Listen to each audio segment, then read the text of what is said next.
What a difference a day makes.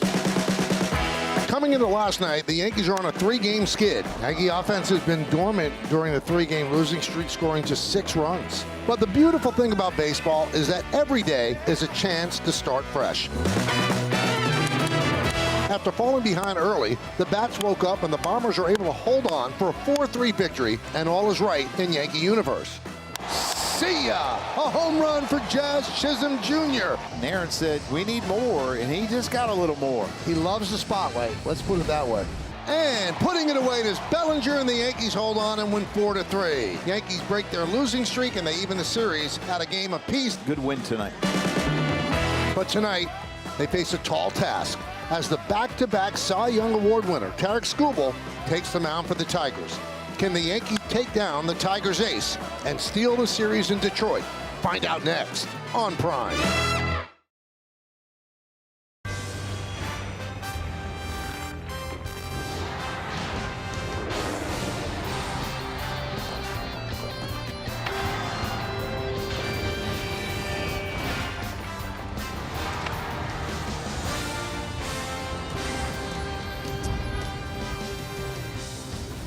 It's overcast with a slight chance of rain here in Detroit, but it is time for baseball as Prime presents New York Yankees baseball. It's the New York Yankees against the Detroit Tigers in the rubber game of a 3-game set from Comerica Park here in Detroit.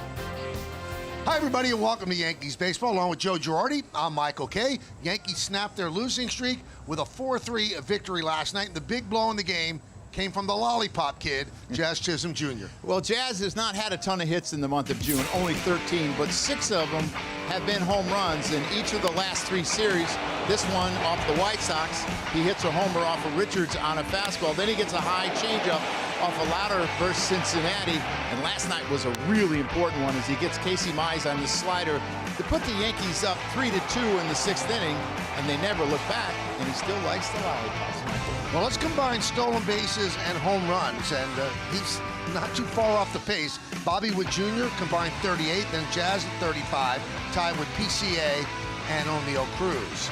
So for the rubber game, it's a battle of left-handers. Let's take a look at the pitching matchup in this one. For the Yankees, Ryan Weathers will get the start. And for the Tigers, 2-time Cy Young Award winner Tarik Skubal. This will be his 3rd start coming off the IL. Yeah, he has not quite been as sharp as he was earlier in the season. He's given up 3 of his 5 home runs in the last 2 games, but he's still got plenty to get you out. You see the fastball, the 4-seamer that's up in the zone. You see the sinker up in the zone. He will touch 99 miles an hour.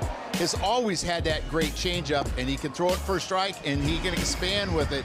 So Tarik Skubal, even though he struggled a little bit, he's still really good. Baby steps, 4 2/3 the first start, 5 2/3 last time with 8 strikeouts and 1 walk. He gave up 7 hits and 3 runs. Where is Waldo? We've been asking the question. We now know he's here in Detroit. Oswaldo Cabrera is back. Meredith Marakovitz talks with him next on Prime. Welcome back to Comerica Park for Yankees baseball on Prime. Series finale between the Yankees and the Tigers is set to get underway in just a little bit. Hey everyone, I'm Meredith Marakovitz. Earlier today, the Yankees made a roster move, placing Ryan McMahon on the IL with a throat infection. They recalled Oswaldo Cabrera from AAA. The last time Cabrera appeared in a major league game was May 12th of last year in Seattle when he suffered that devastating ankle injury. It has been a long road back for Cabrera, but now he is finally able to once again live his major league dream. I know it's gonna be one of the most beautiful moments because you know how hard is that, and I know how hard it was going through all those bad things, and I know gonna be a special this time, special with my family in the stands and my wife and all the people who really support me and really show me that love during all this year. I know gonna be so much special for sure. And Cabrera's teammates are equally excited to see him here. Several guys coming up to him, giving him huge hugs, welcoming him back to the clubhouse. He is not in the lineup tonight. He will be available off the bench. Plenty more to come here on Prime. When we get back, Michael Kay will be joined by Joe Girardi. First pitch next on Prime. Back here at Comerica Park for the rubber game of this 3-game set. Pretty good pitching matchup. It's Tarik Skubal against Ryan Weathers. And Skubal leads the Tigers out of their dugout, jogs to the mound, and he is ready for the third start since coming off the IL. He had the microsurgery to remove bone chips, and it's been an amazingly quick recovery. 4 2/3 his first start, 5 2/3 his second start, and he has a limit of about 100 pitches. We'll see how long they let him go. And this is the lineup that he's going to face. Paul Goldschmidt leads off. He's done damage against lefties. He's done damage against everybody. Ben Rice, the DH, bats second. Jason Dominguez in right field will hit third. Then it's Bellinger, Volpe, and Chisholm. That's the middle of the order. And the bottom of the order, Caballero, Wells, and Max Schumann. Well, we see the numbers on Tarik Skubal. The strikeouts are really good. The walks are really good. Does not give up home runs. Is a good ballpark to pitch in.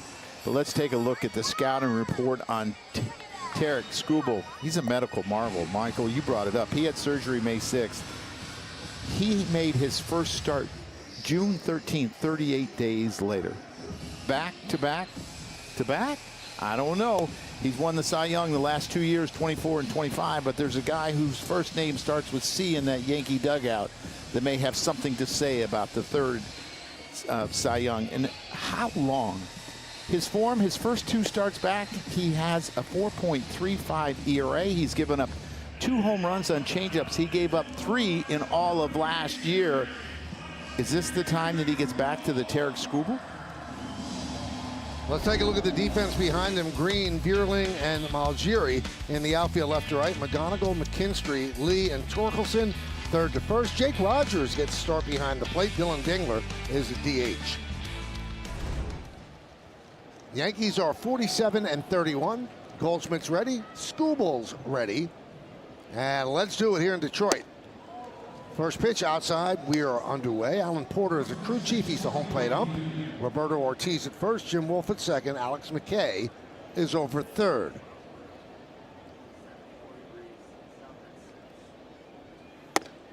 A lot of times when you face a guy like this, you know it's going to be tough to score runs, so you can't miss his mistakes.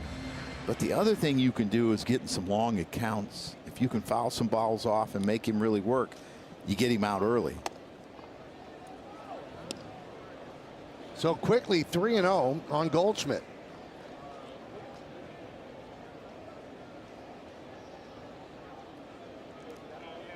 And the lefty deals. There's a strike. You know, the better the Tigers play, the less likely that they trade Tarik Skubal. That one is driven deep to left field. Going back is Green. He's on the track at the wall. See ya! A home run for Goldschmidt. He leads it off with a bomb, and it's 1-0 Yanks. He has simply been amazing this year. You look at what he's done off of lefties. That's his 7th home run, 13 total. Only hit 11 last year. He is now 6 for 11 off of Tarik Skubal with 3 home runs. Who does that to Tarik Skubal? He has found the fountain of youth at the age of 38. What a season he's having. There's Ben Rice. He grounds to second base. Lee to Torkelson, 1 down. Another look at the home run. He got himself in a really good count, a 3-1 count, and he gets a fastball middle in up. And a lot of times that fastball up, hitters will swing underneath it. Goldie's got a really flat swing that allows him to keep a lot of balls in play, and that's exactly what he did there. Actually, he hit that one out of play. Jason Dominguez swings through a change. Now, there's an interesting stat I want to follow tonight on Tarik Skubal. Lefties, he has given up more first pitch hits to lefties than anyone in baseball. And why do you think that is? I think they're attacking his fastball early because you don't want to get to his other stuff. It's 7. It's not like it's a ton, but that's lefties have to get him early, and we saw Ben Rice swing early.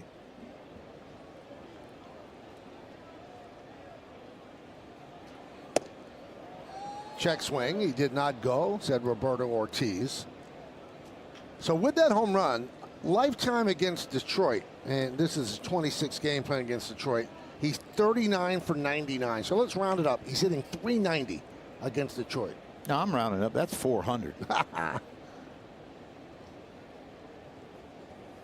Swing and a miss. Worked over Dominguez, strikes him out, 2 down. Let's take a look at Alan Porter, what he's about. He's neutral. He's had 53 calls challenged and 30 have been overturned. Calls more low strikes, fewer high strikes on righty batters. And in his 17th big league season, he's the crew chief. One of the best umpires in diffusing hostile situations. He's got a real calmness about him that he just kind of keeps everybody cool and it never gets out of hand.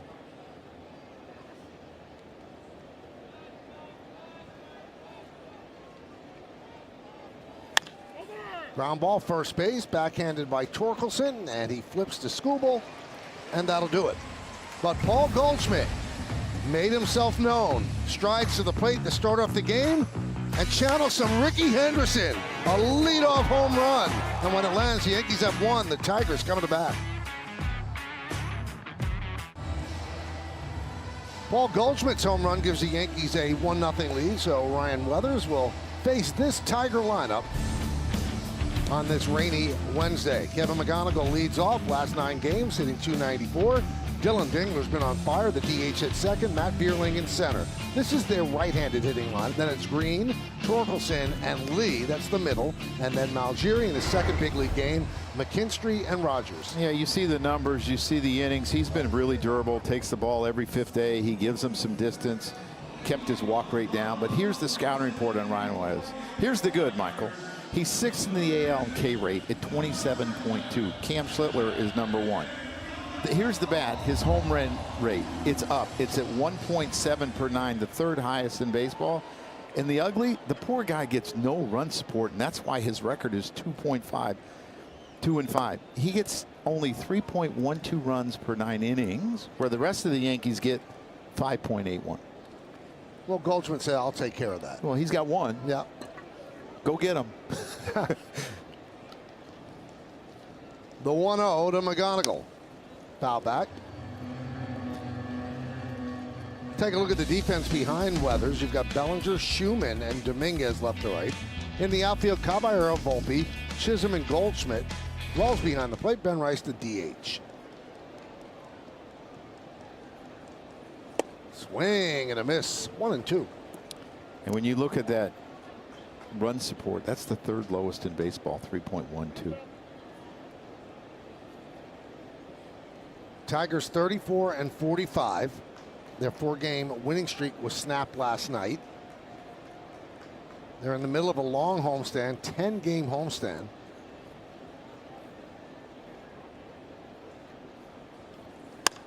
Served into left field. On the run is Bellinger, and he makes the play.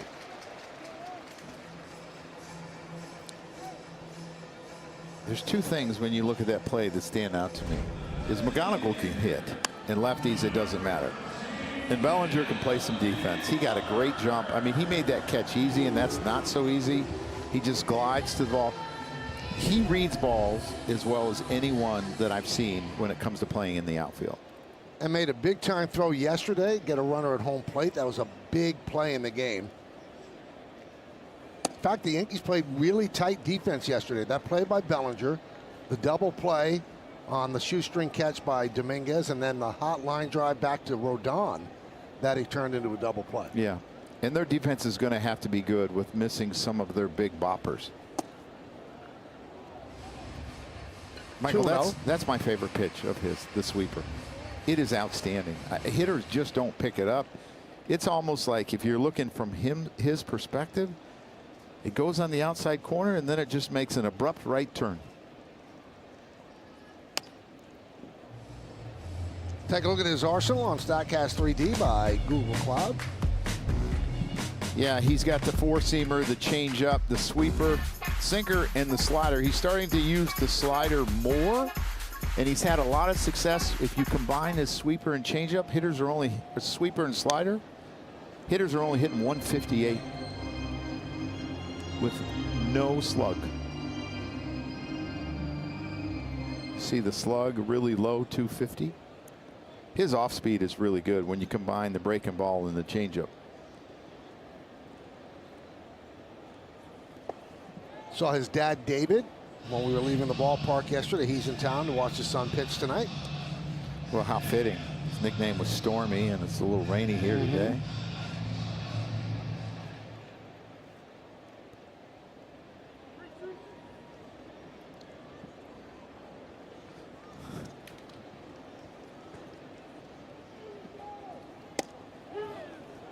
Strike 3. Backdoor breaking ball. Dingler down looking. Telling you, this sweeper is really, really good. And he has the ability to backdoor guys, and then he can throw his slider down and into the right-hander. So it's two different looks that they see, and it really confuses them.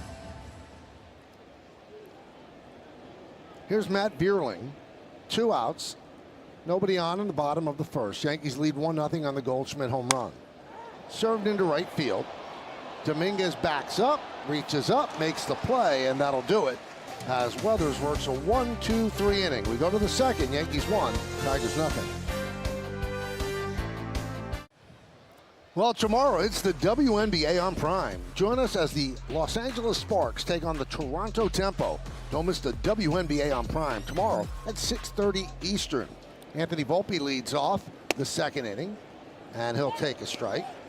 Anthony's had a good series, 4 for 8. Yeah, speaking of the WNBA, am I allowed to clap up here? No technicals up here, but WNBA, they didn't like Caitlin Clark doing that.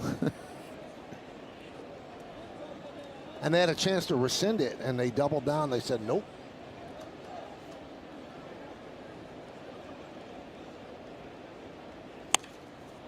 Left field coming on is Green, and he makes the play for the first out.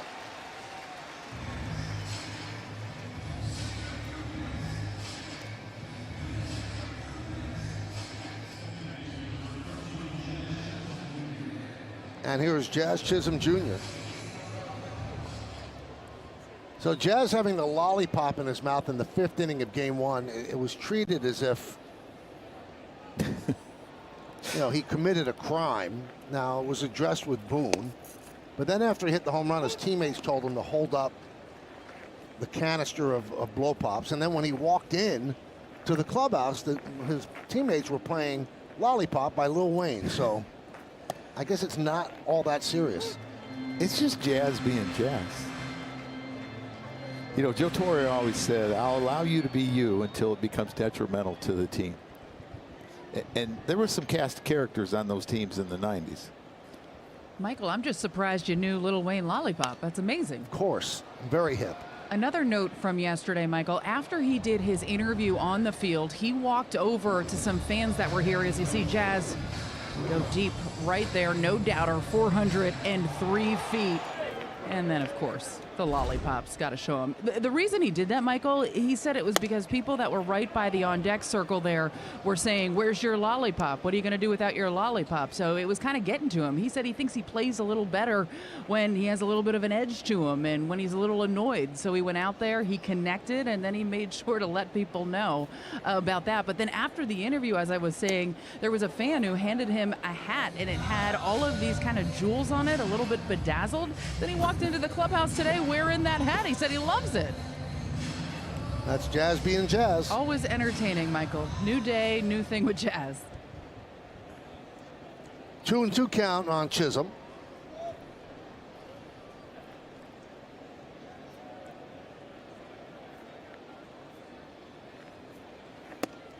Joe, that was the 4th game-winning home run that he's hit this year in the 6th inning or later. And that's the most in the major leagues. He's tied with Matt Olson for 4 such home runs.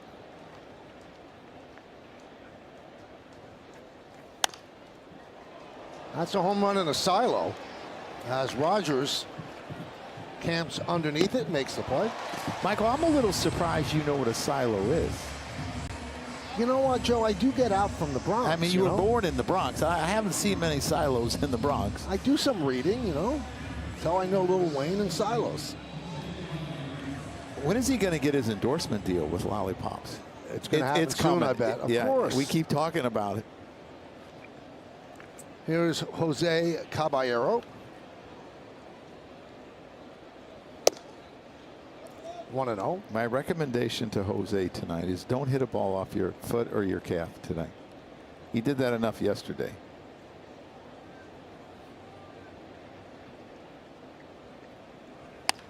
Now, in the initial lineup that was posted when the Yankee clubhouse opened, the number 7 hitter was Oswaldo Cabrera, playing third base. And then we got another lineup about an hour and a half later, and Cabrera was on the bench, and Caballero was in the lineup. It almost seems like he politicked to get in. Yeah. Grounded to third, knocked down by McGonigal, recovers, and gets Caballero for the final out. Yankees go down in order, 1, 2, 3. We'll go to the bottom of the second.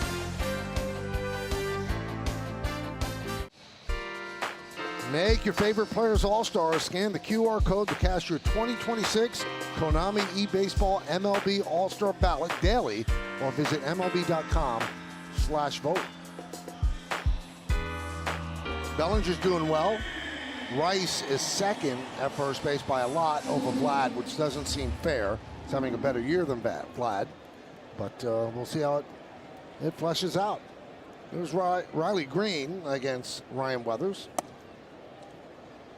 One of the changes in Riley Green's game this year is he's walking almost 14% of the time, 13.7. He's almost doubled it since last year. He's not hitting as many home runs, but he sure is getting on base. Popped up on the left side. Bellinger comes in, still coming in toward the line, and he puts it away in foul territory for out number 1.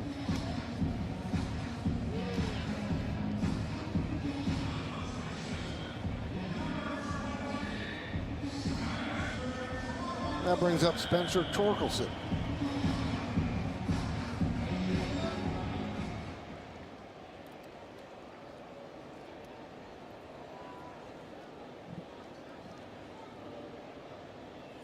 Torkelson, 2 hits and 7 at-bats in the first 2 games. But he was 0 for 4 with 2 strikeouts last night. Strikes out a lot, 32.3%. That's the 3rd highest in the American League. Murakami and Neto both at 32.5. That was crushed to left field. Bellinger can't get there, and it's going to bounce up against the wall. Bellinger flips it in toward third base, and it's a double for Torkelson. Yeah, there's a lot of power. The years that he's played 150 games, he's hit 31 homers in each of those years. Last year, 2 years ago, he was hurt a little bit. But you can see the ball jumps off of his bat, hits us in the corner. It's a good thing that he got on top of it a little bit, or that probably would have been his 13th home run.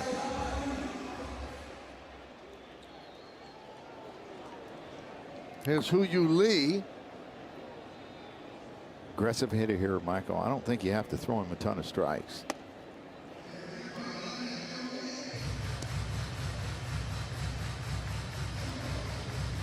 Two for 5 in this series. Nice sac bunt that he almost beat out. He kind of pushed it towards the first baseman.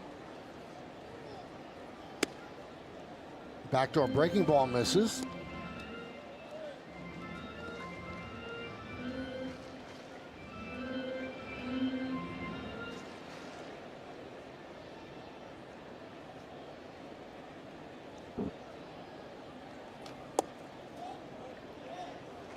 Another breaking ball misses, and the count 3-0. I was surprised they didn't check that one.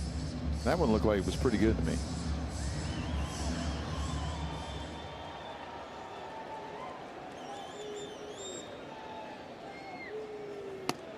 And he walked him on 4 pitches.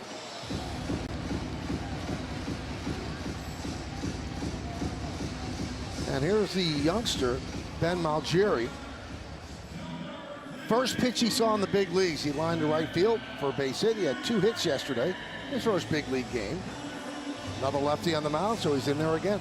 2 line drives to right field. He moved up 2 spots in the order. You can see this pass ball off of Carlos Rodon, a hard line drive to right field. Ended up going first to third. And another one a little later on. He tore up lefties in the minor leagues. Ooh. 23 for 68, 338, 5 home runs. And that's why he's here, because they're seeing a bunch of lefties. And a .430 on base percentage as well. Overall, 296, 17 doubles and 9 home runs in 65 games with Toledo.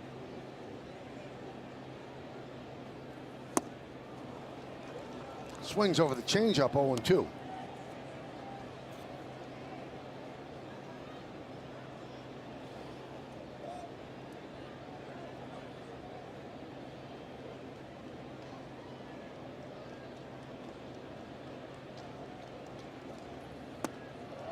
First and second, one man out. We're in the bottom of the second inning. Yankees 1-0 over the Tigers.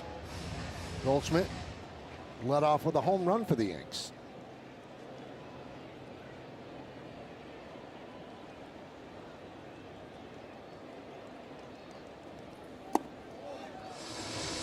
Two and two on Malgiri.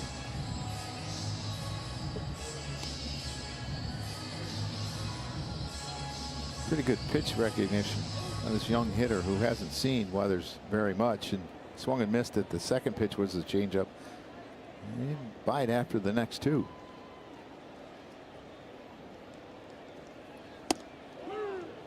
And he punches him out on the changeup outside, 2 away.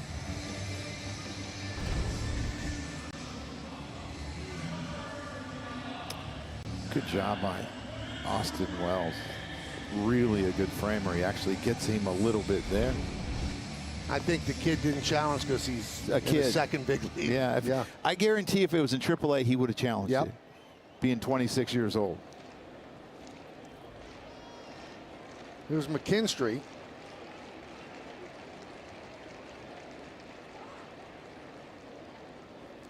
And Volpe trying to sneak in behind Torkelson.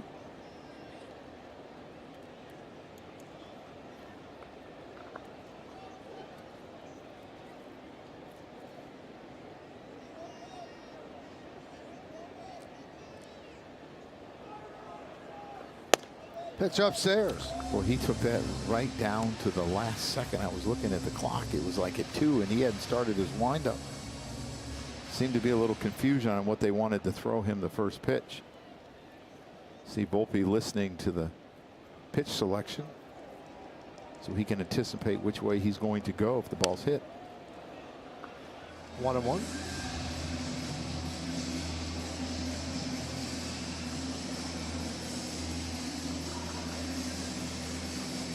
I wonder why they don't wear like earphones in the infield as well. You know, they should. Yeah. Well, the shortstop and the second baseman have the pitch com. Yeah, but it's still hard to hear with all the noise in the stands. Right. I mean, players are always wearing ear pods. Always.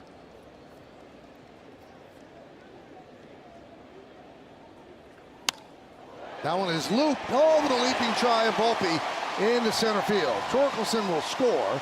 It's an RBI single for McKinstry, and the game is tied at 1.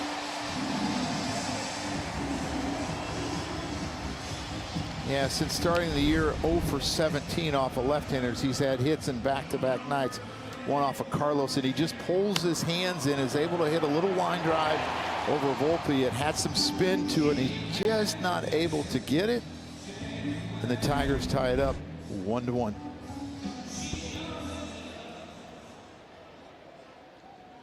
So here's Jake Rogers. Dengler started behind the plate the first 2 games. 1-0.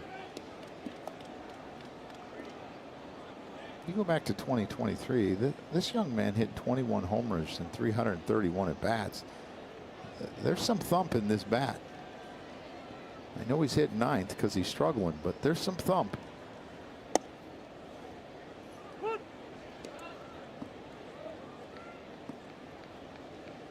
Rogers has turned into their blowout pitcher. Made 5 straight scoreless appearances on the mound since the middle of last season. What's he got, Michael? Got a knuckleball. Does he really? Yep. Skubal said that he'll mess with the pitchers every now and throw a knuckleball back to the mound.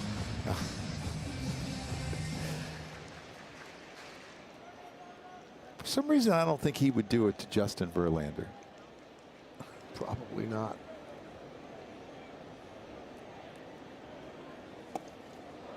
Oh, all the way down on one knee.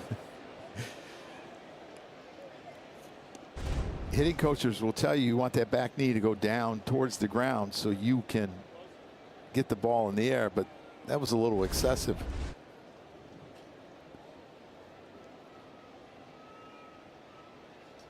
Two balls, 2 strikes, 2 outs, 2 on. We're in the second. 1-1 game. Swing and a miss. Changeup's been a good pitch for Weathers, but the Tigers tie the score. A couple of hits, they leave 2. Welcome back to Detroit as we head to the top of the third. I told you earlier in the broadcast that Ryan McMahon was placed on the injured list today. That came as a little bit of a surprise. Last weekend, he was a little bit under the weather. He thought he had an ear infection. It didn't go away. Then they thought it was a throat infection. It wasn't until this morning at about 7 a.m. when he went to an ENT here in Detroit that they diagnosed him with a peritonsillar abscess. He had that drained in the doctor's office and said he felt immediate relief. It was very painful, guys, prior to that. Now, the doctor told him that he wasn't really supposed to do much physical activity for the next 72 hours, so ultimately the Yankees made the decision to put him on the IL. Although he expects to come back as early as possible, he'll start doing some baseball activity again after those 72 hours are up. He's also on some new medication, so he's optimistic that that all is going to help this situation, help him get back on the field. Noteworthy, too, Oswaldo Cabrera was the move. And, guys, I have to tell you, when he walked into the clubhouse, just as the media was leaving, it was almost like it was a receiving line for Cabrera. Teammates coming over, giving him huge hugs. His joy is infectious, and everybody is happy to see him back up here in the big leagues. It's a great story. It was a terrible injury on May 12th of last year in Seattle, and here he is back in the big leagues. He's actually had a really good month at AAA. He's just been waiting for the call and finally gets it today. 1-2 on Wells, leading off the third. It's 8-9-1 for the Yanks against Skubal. Foul ball the other way. Michael, how do you think they drain that abscess? I don't know. I was thinking about it. She's talking about that. I'm thinking that couldn't have been too comfortable. Meredith, what was it? A needle they put into the abscess, I would assume? Michael, I believe they stick a needle in it and they drain it, which I don't think is a cakewalk by any stretch of the imagination. Although he did say he was feeling much better after they did that, and he said he felt that immediate relief. So you hope that he is okay.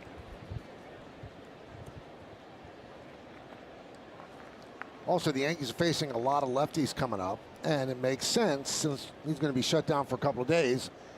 Get another body in here. Fouled away. Cabrera was actually tearing up lefties down in the minor leagues, was swinging the bat really, really well against them. So he is an option. I think he's 2 for 2 off of Skubal, too.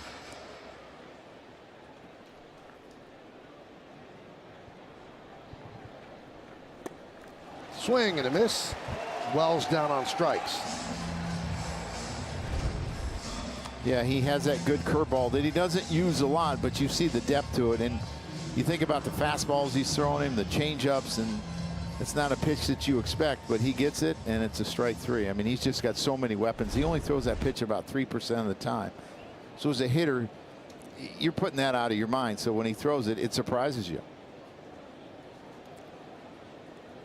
There's Max Schumann. Well, the problem with Skubal is he had a loose body in his left elbow. And he went with an experimental surgery. Now Skubal looks like there's something up. And A.J. Hinch is jogging out there. This is the last thing you want to see. Something in his growing, Michael. Something that Casey Mize has been dealing with a lot this year. They've had so many injuries to starters. Verlander's been out most of the year, only one start. Flaherty's out. Mize was out for about 3 weeks. Skubal for 6 weeks.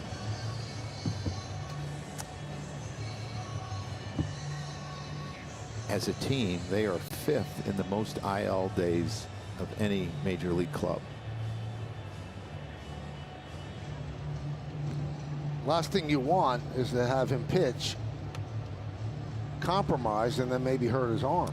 Yeah, you have to be able to push off as a pitcher, and to me he was grabbing his left growing area, which would be his push-off leg, and that's dangerous, as you were talking about, Michael.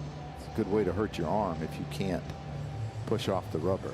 Well, this guy's a bulldog, and he definitely wants to try it. Hopefully it was just a cramp and not a pull. But Tiger Nation holds his breath.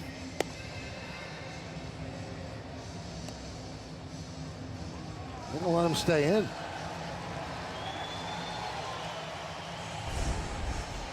Yeah, here's that last pitch, and you're going to see him.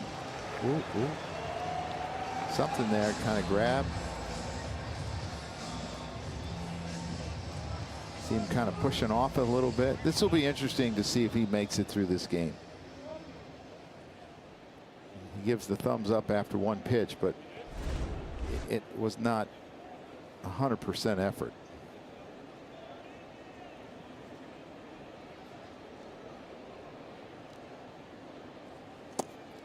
You know, so many things riding on his health. Whether they can trade him, whether the Tigers get back into a playoff situation where they wouldn't even think about trading him, although he's going to be a free agent. And as you look at it today, there's 7.5 games out. Well, there's the timeline. The experimental nanoscope procedure.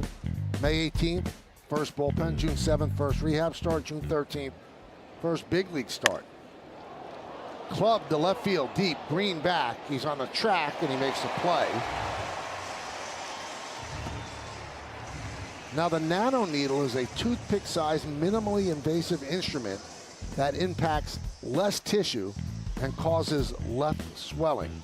Usually the injury that he had takes 2 to 3 months to come back from. So what's so crazy to me is he threw his first bullpen 12 days after surgery. So he had to be playing catch before that. I mean, that's crazy. Typical surgery would use a scalpel. This used only a needle-like device.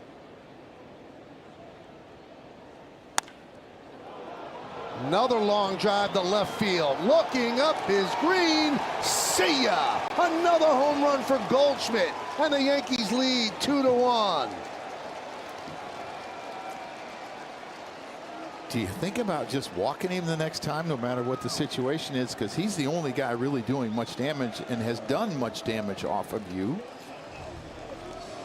Absolutely incredible. Home run number 14. He's got him on a fastball, and I think that was a breaking ball, Michael.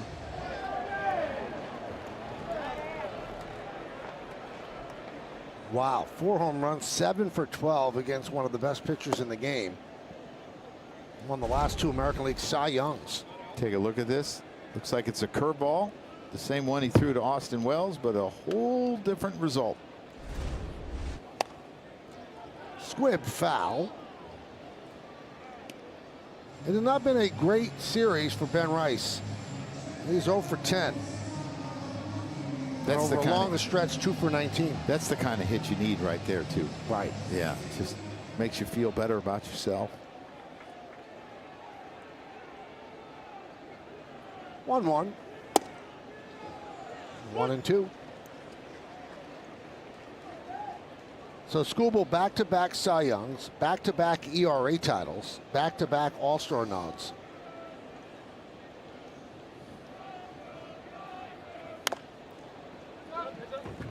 And he broke an arbitration record this year, got $32 million for his walk year. And strangely, the Tigers only filed at $19 million. No one quite understood that. Last year, Aaron Boone picked him to start the All-Star game. Swing and a miss. And Rice's struggles in Detroit continues. But no struggles for Paul Goldschmidt, the 38-year-old. Leads off the game with a home run. Then with 2 outs here in the third, he takes a breaking ball and says, see you later. 2-1 Yanks.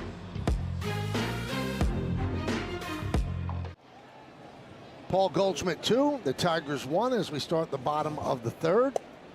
And Weathers deals outside to McGonigal.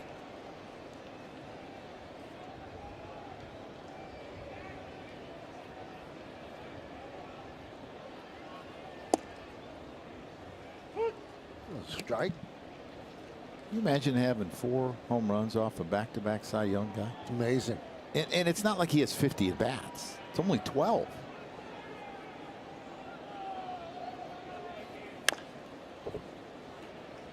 Chop foul.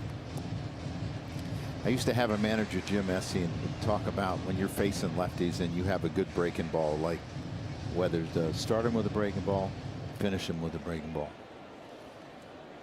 He hit the fastball hard the last time with 2 strikes. Cody Bellinger lined out.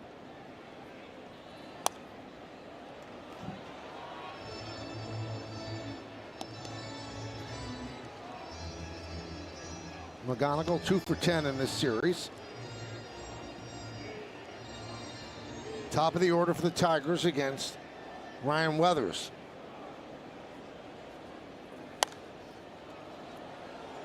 Fouled away.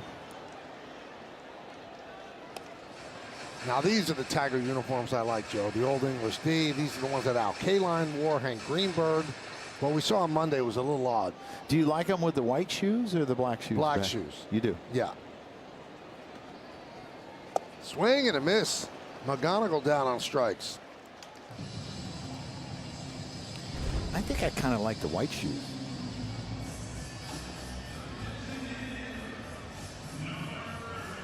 Well, when they wear the black shoes, I could see them playing in Tiger Stadium. I don't know if you ever saw, but you remember how low the dugouts were at old Tiger Stadium?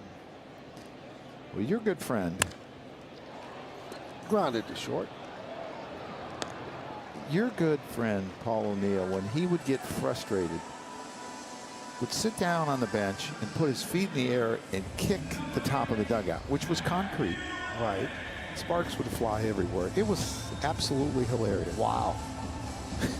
That's my memory of Tiger Stadium. That's amazing. You couldn't stand up in that dugout. I could, but Paul, I don't think Paul could. You wouldn't have been able to.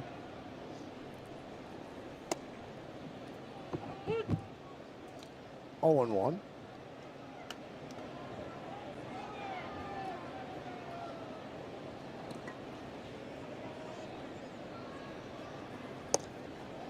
One.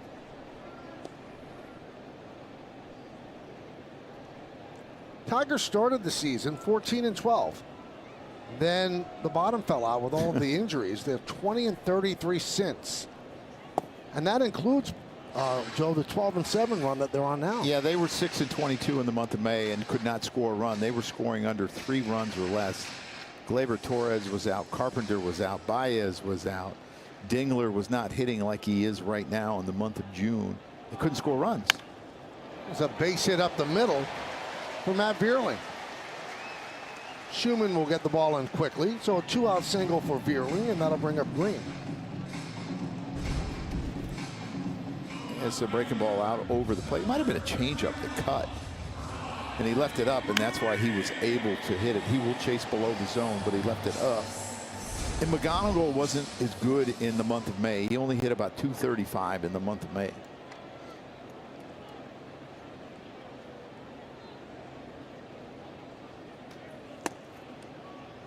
And there's a strike.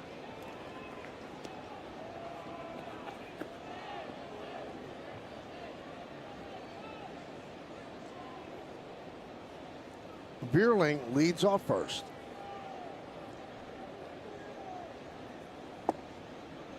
One and one.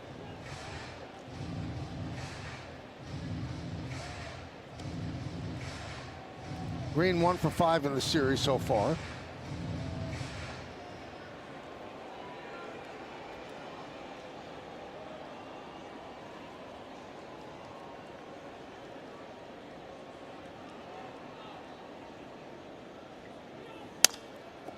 Oh, nice grab there by Weathers. Look what I found.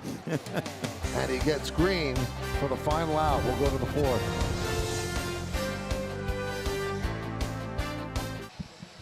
Time for a little segment that we like to call How about that? It's on Tarek Skubal. So I'll read what you see on the screen. Growing up, he idolized Barry Zito, and tried to mimic Zito's looping curveball in the backyard.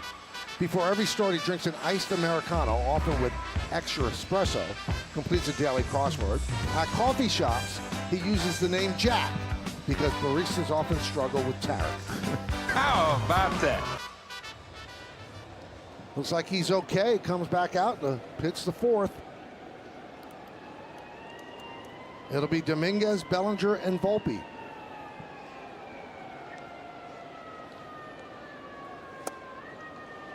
Now he was kind of flummoxed by those changeups in the first at bat and struck out. What was that word you used? Flummoxed. Does that mean you can't stomach it? No. Means you can't figure it out. 0-2 on Dominguez. Confused. 1-2. Detroit starters in the last 27 straight starts have allowed 4 runs or fewer. That dates back to May 24th. And there's the changeup, and he strikes out again on that pitch. Yeah, you could say there's that pitch when it comes to Tarek Skubal, and you see the great depth on it, the great arm action. It's about 11 or 12 miles an hour off his fastball when his fastball is 98, 99. Just a fantastic pitch. There's Bellinger. 0-1.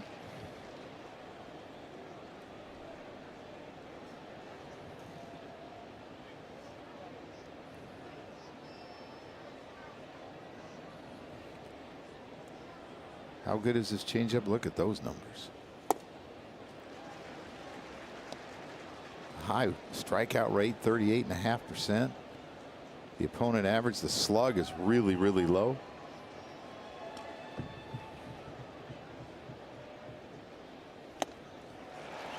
What a combo, and he strikes out Bellinger. Yeah, he throws him a changeup, and then he goes back to a slider here. He's just got so many weapons. And the thing is, he has the ability to elevate all of his pitches. He'll elevate his sinker. He'll elevate his slider. And then he'll go down with his curveball and his changeup.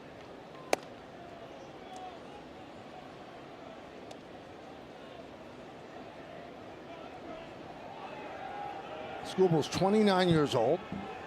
7th big league season.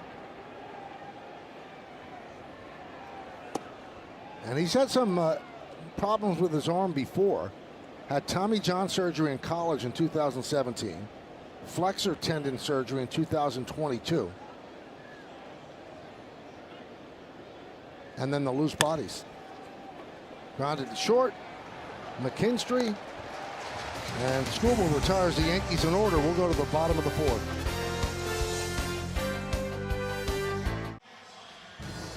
Well, this Friday, it's the NWSL Challenge Cup.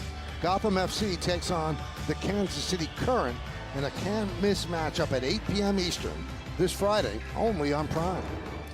So how many players are missing from the New York team that are in the World Cup? I don't know. I think that's the NWSL. Oh, right. I got you.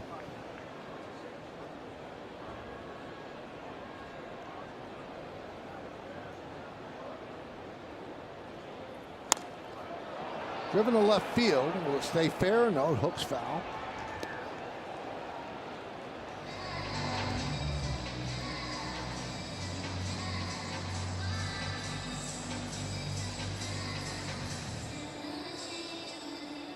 So far, the rain has held up.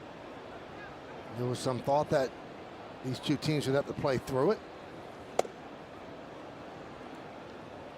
I think Meredith on the pregame show said they're looking at it as annoyance rain. Yes. And you saw him before the game putting some of that diamond dry on the field, spreading it around the infield. And it's been pretty dry so far.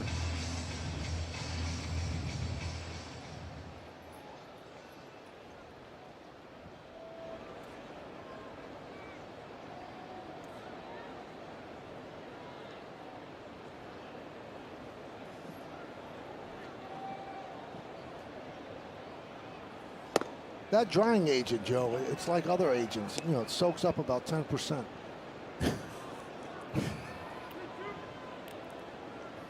That actually works pretty good. Mm-hmm. Yeah. 3-2. And a walk to Torkelson to start off the bottom of the 4th.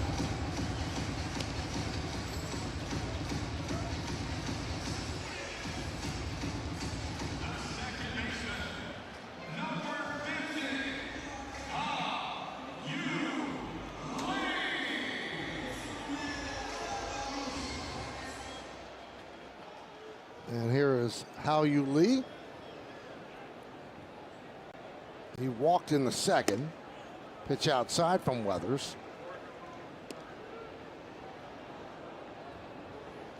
He hadn't seen a strike yet. Walked on 4 straight pitches his first AB.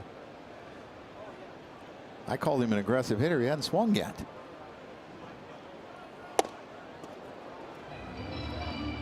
Two and 0.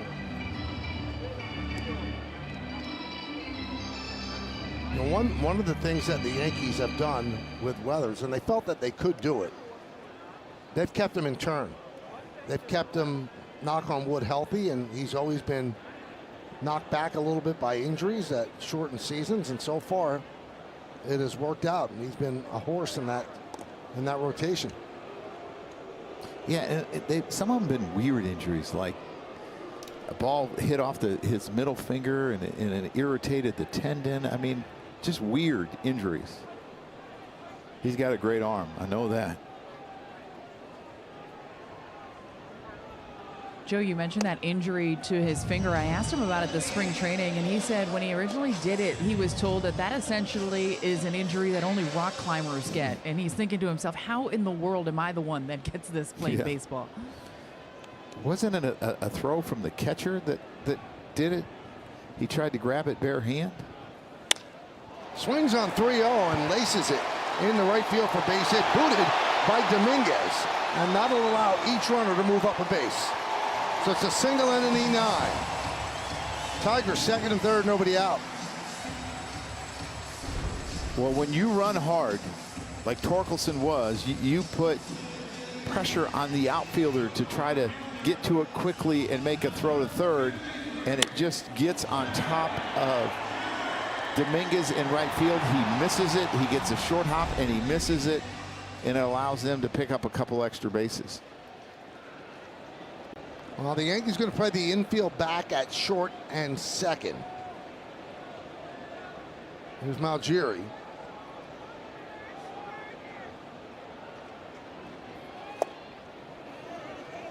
Swing and a miss. He had trouble with that change in his first at bat when he struck out looking. The pitch was outside.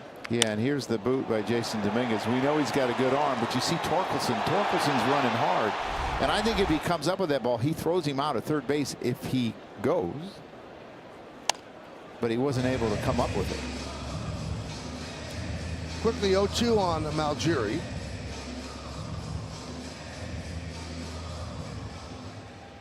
Malgiri gets a ground ball a short or second. It's a tie game.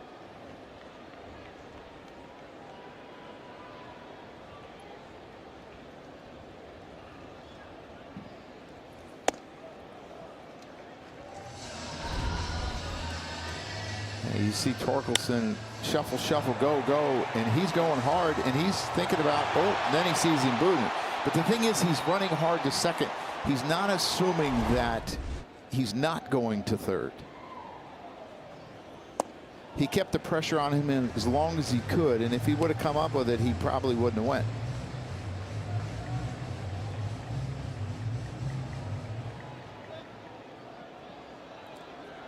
Nobody out. Second and third, 2-2 count on the rookie right fielder. Out toward right field, Dominguez will make the catch, tagging Torkelson. The throw's going to third, and the throw is not in time as it hits the runner. So it's a sac fly for Malgiri. Moving to third is Lee, and it's a 2-2 game. Yeah, actually a really good throw by Dominguez, and we've seen Malgiri really willing to go to right field off of left-handers. He makes a really good throw, gets behind it, but unfortunately he's right in line with the base runner in third base.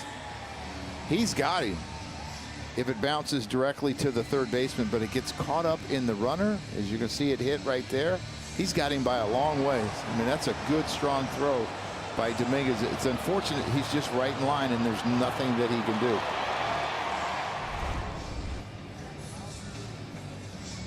And Matt Blake will go out and try to settle down Weathers. So that's Malgiri's first major league RBI. And the E9 looms large because Torkelson would have stopped at second.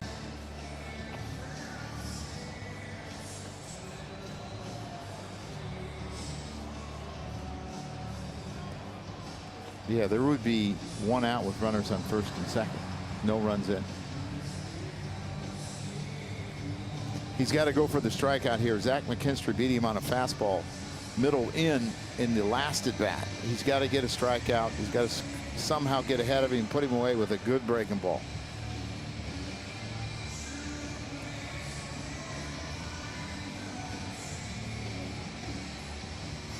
See the defense, the infield in. It's a wide open throw for Austin Wells if Lee gets too far off of third base. So Lee has to be careful.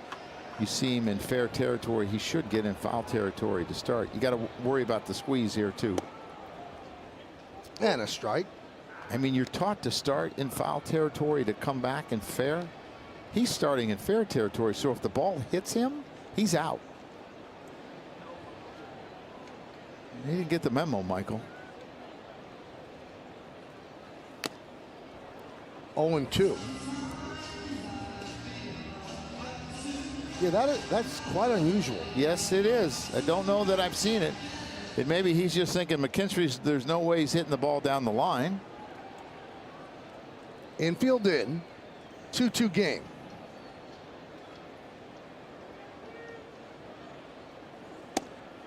Strike three. Took it right down the middle. McKinstry out number 2. Yeah, that's a big pitch, a big at bat. Now he has to understand the work is not done. He paints him. Michael, it's an outstanding pitch. 96 miles an hour on the bottom corner. Can't make a better pitch than that.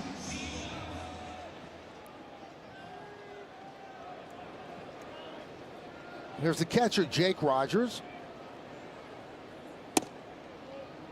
And this is outside with the breaking ball.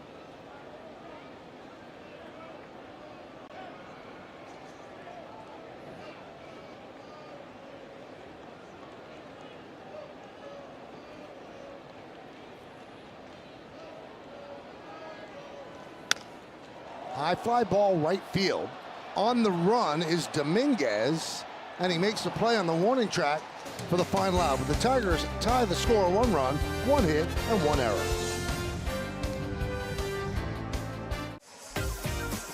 Let's turn for Pinstripe Pride, brought to you by Toyota, the official hybrid vehicle of the Yankees. And tonight's picture is of Drew, who was wearing a vintage 1999 World Series shirt earlier this season at the stadium. Use the hashtag Toyota Pinstripe Pride and post your picture to social media to reflect your love for the Yankees, and we might spotlight you in a future game. We go to the 5th inning, 2-2. Yankees have 2 hits and both home runs off the bat of Paul Goldschmidt. Otherwise, the rest of the line has been shut down.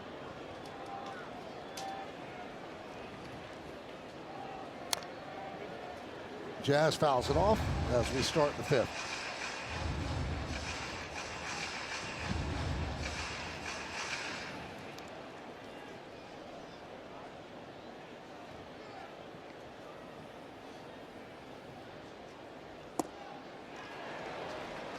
Oh, 0-2. That left on left changeup down and in to lefties looks so good to them, but they always swing over the top of it and they're in front of it. And Jazz down looking. Not sure he totally agrees with the call, but doesn't challenge. It might have been a little bit off the plate. Let's take a good look here. No, it's a good pitch. A wise no challenge. It was Caballero way out in front of the change. Yankees are facing a 2-time defending Cy Young Award winner for the first time since September 7th, 2001. That's when Pedro came to the Bronx and gave up 3 runs in 3 innings. He had a bad rotator cuff. And El Duque beat him 3-2. It's only been 13 pitchers in Major League history. It's only been done 13 times. 12 pitchers have done it. Roger Clemens did it where he won it twice in a row. 13 times, and it's been back-to-back Cy Young.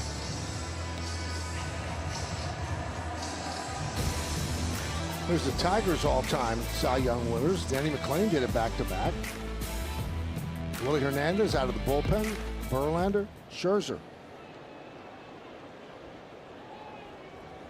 Swing and a miss. That is the 7th strikeout in 4 2/3 for Skubal. Yeah, he's starting to rack them up. And this is 99 at the top of the zone. Again, he just has so many weapons, and he has such great command of the baseball. He doesn't walk people. He just throws strikes and locates. It was Austin Wells. Shows bunt and takes a strike.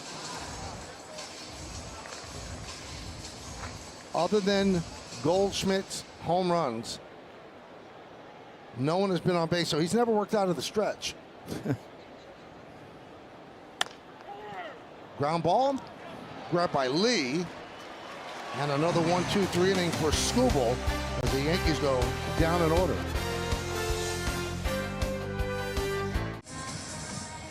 Welcome back. There was a really heartwarming story earlier today here at Comerica Park. After A.J. Hinch did his usual press availability pregame, he announced that the Tigers were signing an additional player. That player was 7-year-old Matthew Evans.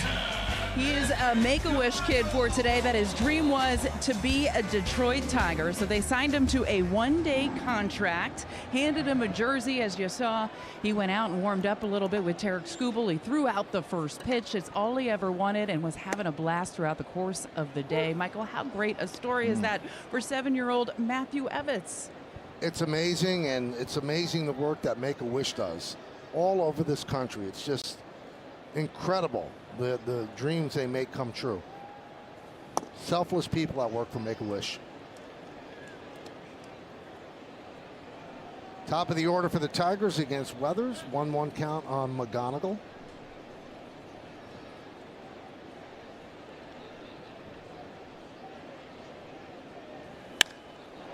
Into center field and deep. Going back, Schumann, still back. Track, wall, he can't make the play. Ball bangs off the wall. He plays it quickly, holding McGonigal to a leadoff double. He hit that 412 feet. Yeah, that's a home run in most ballparks, and Schumann actually almost caught it. I think he had it in his glove, but it's a four-seamer up, and this young man we talked about, there's nothing that he can't hit. He struggles a little bit with left-handed breaking balls, but he can catch up to any four-seamer, and he can hit them up in the zone, and he gets there. He's just not able to haul it in, and it's a good job of keeping him to a double. He's got good speed. Now you have the dangerous Dingler up.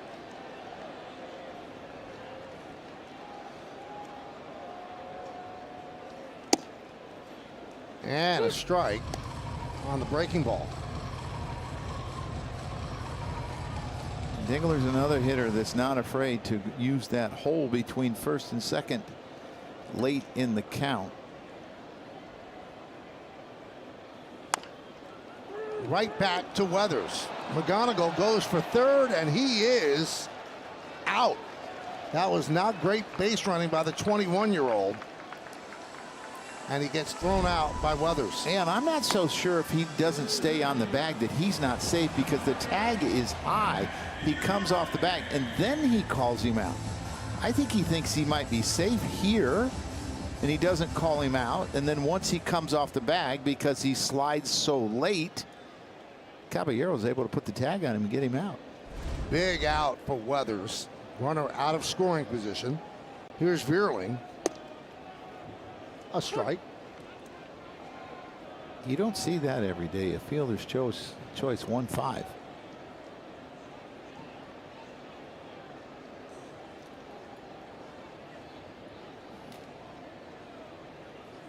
He seems like such a fundamentally sound young player. What do you think he was thinking there going to third? I just think he thought he could beat it. I think he thought it was over his head, Weathers' head, when he hit it. It's a bad read of the baseball, not necessarily his base running, because he's a good base runner. It's just a bad read of the baseball.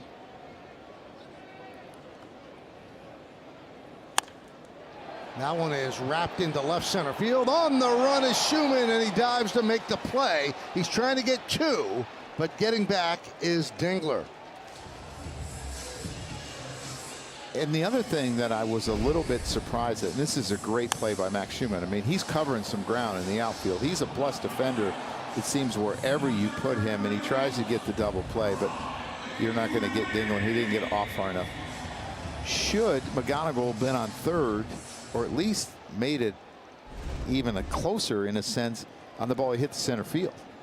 He seems to run hard all the time. Here's Riley Green.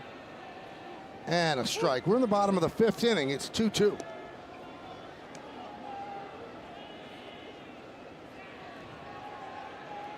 Green's 0 for 2 against Weathers.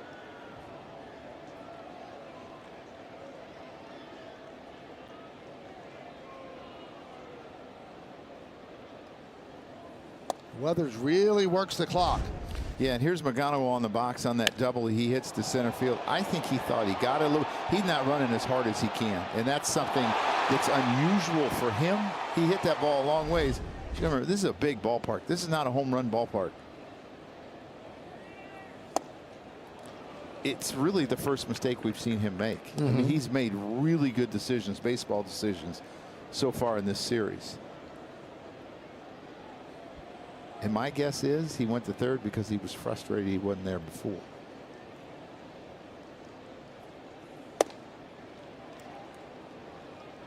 Now, is that something that Hinch will address with him, or he'll figure he knows what he did? I'm sure somebody will talk to him about it, whether it's an infield coach, the base running coach, maybe AJ. He knows he screwed up.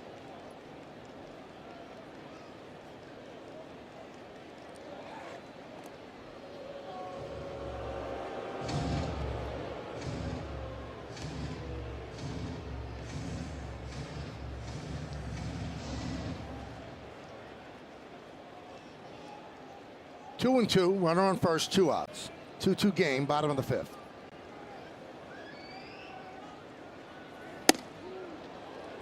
And the count full, so that's going to release Dingler at first base, 3-2, 2 outs. Yeah, you'll see Goldschmidt get behind him because Green is a pull hitter. He's a fly ball hitter. The ground balls he hits are usually pulled.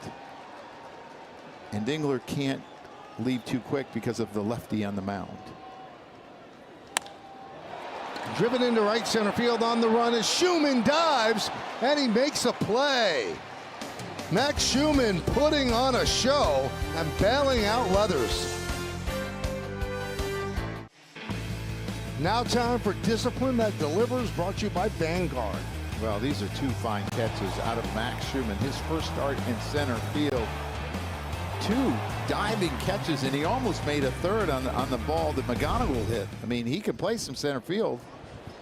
If we didn't know it, we know it now. And he leads off. Now, Meredith, you talked to him about playing center, right? Well, it's the first time, Michael, we're seeing him start, as Joe mentioned, as a New York Yankee. But in the minors, he played a ton of center field. It wasn't until he was getting closer to the majors that he started moving around a little bit. When I spoke to him, I asked him about playing out there, and he said, look, I know my role on this team. I never know where they're going to put me, and I've got to be ready in any situation. He said he takes reps just about everywhere, just in case they need him in a particular spot. As far as Comerica Park is concerned, he said, I know one thing, I have a ton of running room out there tonight. Now, his teammates certainly loved both of those catches. When he came back here in the dugout, Garrett Cole just started yelling, you're a dog, Schumann. And that's D-A-W-G. Yes. Yeah. Correct. Thank you for clarifying, Michael. My goodness. No, I knew you knew that. I was just wondering if Joe, I'm just telling it, dog, not dog. Someone phone Little Wayne. The 1-2. 2 and 2. The other thing that he's done very well in his starts, 38 plate appearances coming in tonight. He had a .395 on base percentage. And that's all you can ask him to do when you don't get a lot of bats. Find a way to get on base, and he has done that.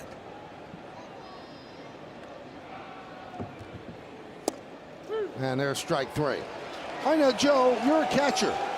What do you do with Goldschmidt? But first, let's take a look at the Spectrum exit velocity on the home runs. Or we're not doing that now? Here it is. And these are the 2 home runs by Goldschmidt, 95.2 and 104.9. Do you pitch around him, Joe? I do. because no one else has shown that they can hit him. Right.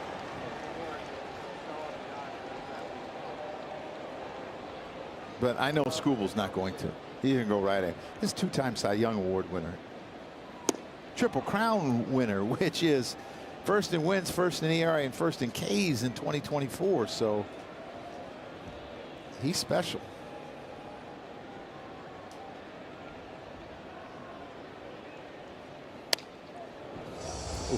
Late on that one, right over the Yankee dugout. He's only at 68 pitches too, Michael. We're in the 6th inning. I mean, he's made a couple mistakes, but this stuff has been excellent.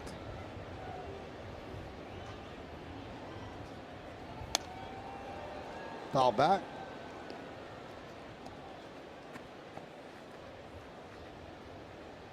Yeah, he seems like he's going right at him. You got 98 in your back pocket, 99, a good curveball, a great changeup. Why wouldn't you?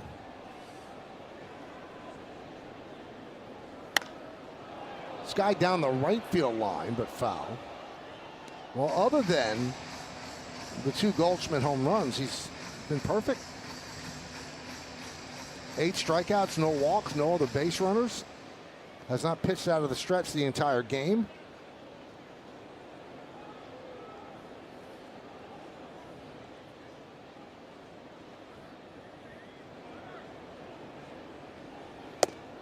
Two and two. Well, you've talked about the 8 strikeouts, no walks. His walk rate is one of the lowest in baseballs, 3.8. I mean, Major League average is 8.4. He's got great command with great stuff.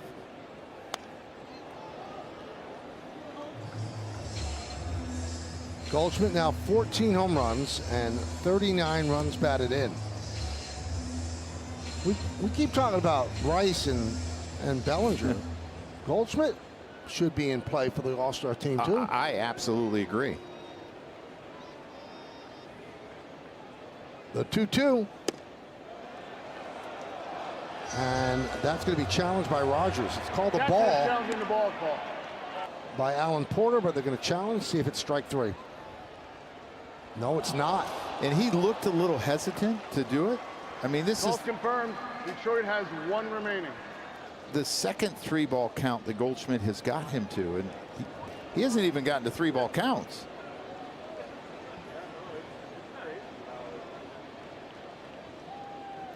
The payoff. Swing and a miss. He dialed it up to 100 to finally retire Goldschmidt. Yeah, you look at Skubal's strikeouts tonight. I mean, he's been pretty special. You see the elevated 4-seamer up in the zone. You're going to see the curveball. Wells had a long at bat, finally got him with the curve. The great changeup that he's had down in the zone. He's going to get belly, it looks like, with the slider. And this really, really good sinker to Goldie. Chased it a little bit. And there's the first base hit for Rice in this series. He'd been 0 for 11, so he picks up a 2-out single against Skubal.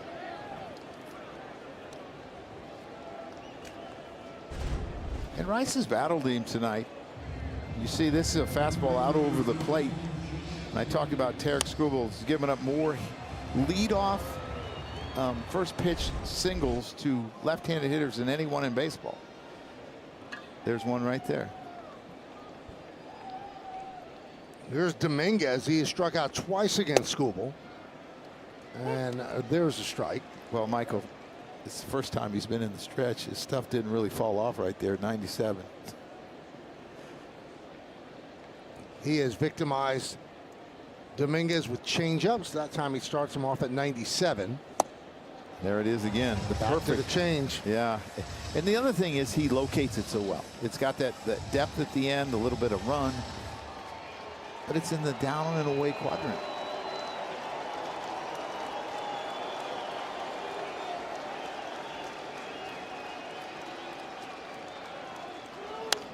Fouled away. 9 strikeouts and no walks for Skubal.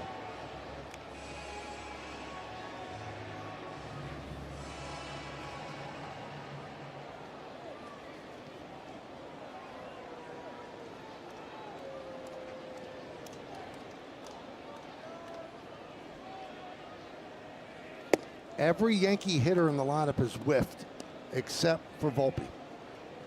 So would you say he's an equal opportunity pitcher? Mm-hmm.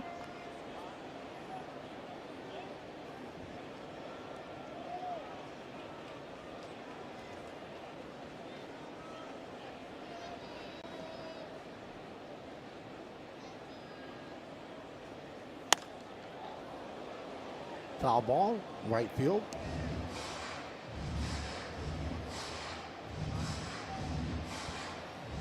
Skubal up to 80 pitches. They will stop him about 100. I want to push him too far.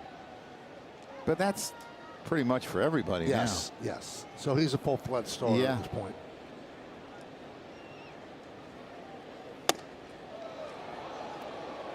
Missed upstairs. Well, this is the inning that he has had to work the most. He's thrown 21 pitches in this inning. Before this, he had thrown on an average of 12 per inning.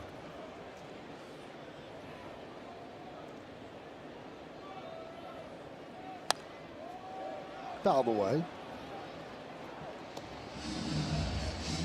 So double-barreled action, and we've seen both of them in this series, Anderson and Summers. Michael, the left-hander is supposed to be on the other side. Yeah. I don't. How can pitchers not figure that out? They need catchers to tell them.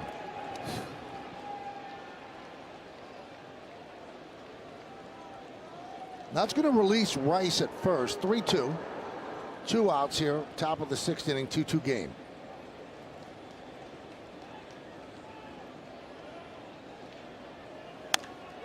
High drive, left field, green back, track, wall, see ya! A long home run for Dominguez, a 2-run shot, and the Yankees lead 4-2.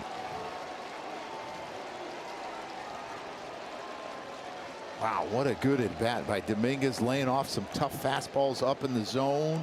Gets a changeup that's up in the zone off of Tarek Skubal. As I said, he gave up 3 home runs off of changeups last year. He's already given up 3 this year, and this looks like it might be it for him. His stuff was really good tonight, but he's been victimized by the long ball. He made Dominguez look bad in the first 2 at-bats, and then Dominguez put together a quality at-bat, Joe, and just scalded that one. His 3rd home run of the year. He's gotten so much better as a right-handed hitter. Oh, it's incredible. I mean, he was hitting .333 coming into tonight, and he had struggled mightily the last few years. But this is a hanger, and he knows he got it. I mean, he hit this ball a long ways, and this is not a home run park. Tarek Skubal made a mistake, and the Yankees made him pay. And, Michael, you talked the first time he was in the stretch tonight. Here's Bellinger. Broken bat, looper, and it's caught by McGonigal, and that'll do it. But the Yankees take the lead, 2 runs, 2 hits, the big home run by that guy, Dominguez, and we go to the bottom of the 6th, 4-2 Yanks. Yankee fans, fireworks night is back again this season. Kick off your 4th of July weekend at Yankee Stadium on Friday, July 3rd, and stay after the game for post-game fireworks show courtesy of Baby Ruth. Tickets are going fast, so get your tickets today at Yankees.com. Fireworks for the Yankees tonight, 2 home runs by Goldschmidt and then a home run by Jason Dominguez, just his 2nd career home run against a left-handed pitcher.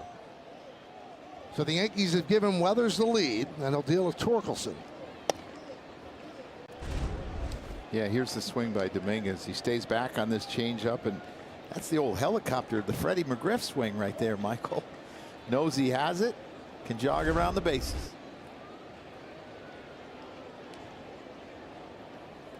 You know, one of the things that I love about Jason Dominguez is his attitude, right? He's got that happy-go-lucky attitude where he's always smiling, and I believe he can put whatever behind him that is not good behind him and just compartmentalize his at-bat, and he goes up there and hits. It's really incredible for such a young player. And with that swing, he made up for the E9 that led to a run in the 4th inning. As long as you drive in or produce more than you give up, you get the play.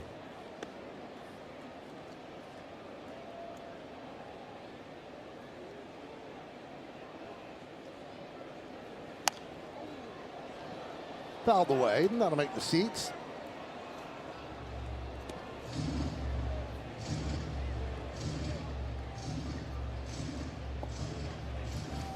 So against left-handers in 27 at-bats, he has 9 hits. OPS of 926. He's actually struggling against right-handed pitching. It almost looks like a typo. Hit sharply and grabbed there by Volpe. The last 3 balls that were hit very well, and the defense did the job. Yeah, I mean, you even think about the triple. You even go before that. That was hit extremely hard. And this is, you know, you can look at pitch counts, but you got to use your eyes. And the eyes are telling me they're starting to figure him out a little bit. He's throwing a really, really good ball game. If he can get through this inning 1, 2, 3, you could set your bullpen up. That one is ripped into center field. That's a base hit in front of Schumann. So now 4 well-hit balls in a row and 5 of 6.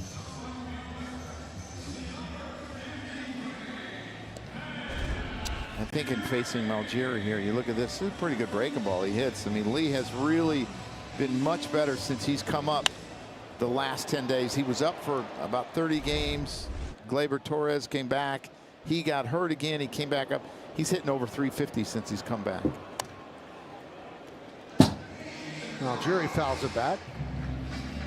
Just in the little bit that I've seen this Malgeri kid, it would be soft away and hard in for him. Because every fastball out over the plate, he's hit hard.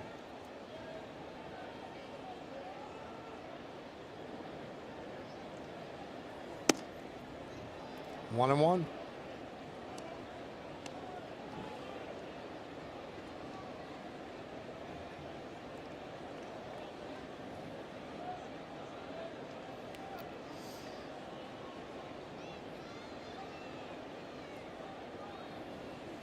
Tigers have out-hit the Yankees, but the long ball has won the day. Tigers have 6 hit, the Yankees have 4.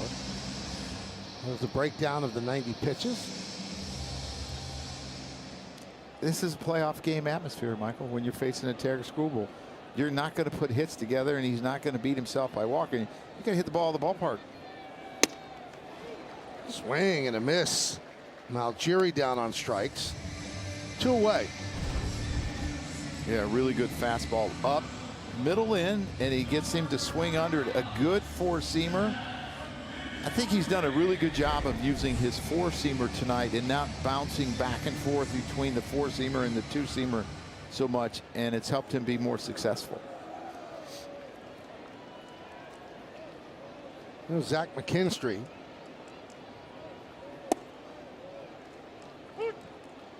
Oh and 1. Think about that, Michael. You got a guy throwing 96 miles an hour, and he throws a ball behind you that ends up as a strike. That can't be comfortable.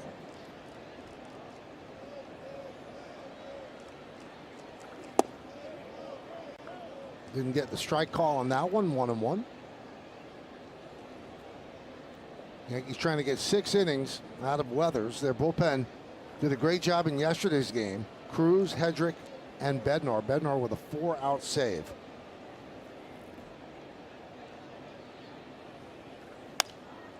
One and 2. Michael, we're running out of time for us to get a fly ball up in the booth, which I thought was definitely going to happen. Yeah, you predicted it. Yeah.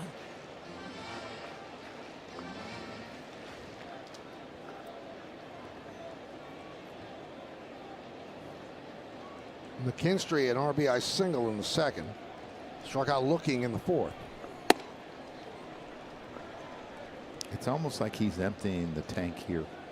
As he's at 95 pitches, you're seeing some really crisp fastballs. 96 there.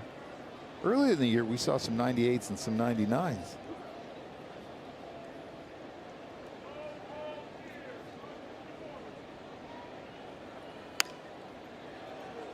Foul ball. Hits the screen. So Anderson and now Waguespack.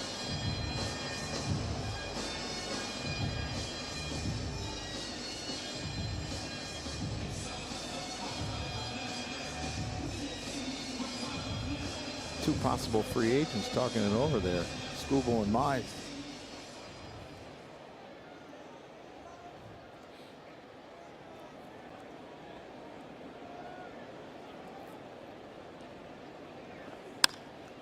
That one is punched out to left, and Bellinger makes the play. 6 strong for Weathers. Yankees lead by 2. It is time now to play Name That Yankee. It's a tough one. 246 hitter, 950 hits, 431 RBIs. Started with the Tigers, was there for a while. Cup of coffee with the Yankees in '89, and then finished with the Indians in 1990. Well, at least I don't have to listen to Troy make fun of me like, you don't know this yet? Right. I got no idea. Well, that'll do it for Skubal as Jacob Waguespack comes on. Michael, he's only got 3 pitches. Can you believe that? Fastball, cutter, really a slider with the depth it has, and a changeup. All right, so Joe. Oh boy. He looked terrific, Skubal Yeah. did. But he, since coming back from that surgery, has been victimized with the home run. So what do you think's going on? Just mistakes. Just a changeup. He didn't get where he wants. He's so good at getting it down and away. He left it up. I mean, he's given up 4 home runs in 3 games since he's come back. No, 5. And that's not him. No, 3 have been on changeups, 2 on the heaters, 1 on a hook. I just don't think he's in mid-season form. And a lot of times in April, when you're just starting out, you get away with more pitches because if the weather's bad and hitters aren't as caught up. Well, hitters are in mid-season form. Left field, Green will put it away to retire Volpe.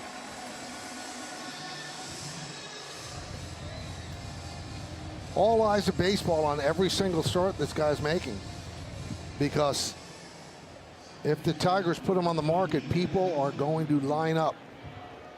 85 pitches tonight, 6 innings.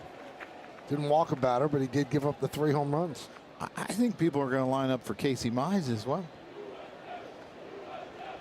They got to put back together a rotation for the next year.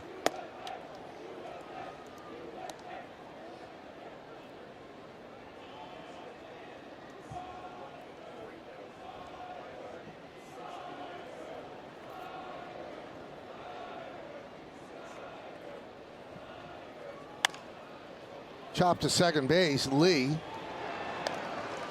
gets Jazz 2 away.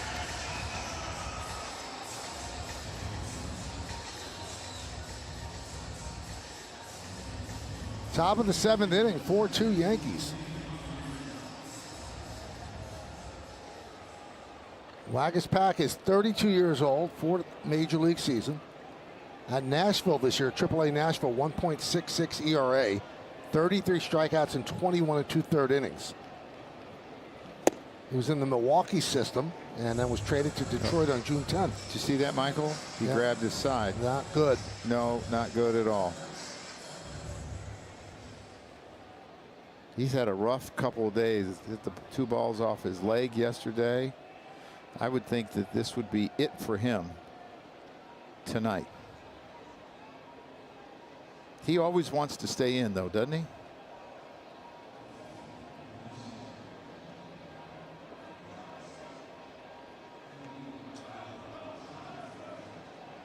Trying to stretch it out because he doesn't want to leave.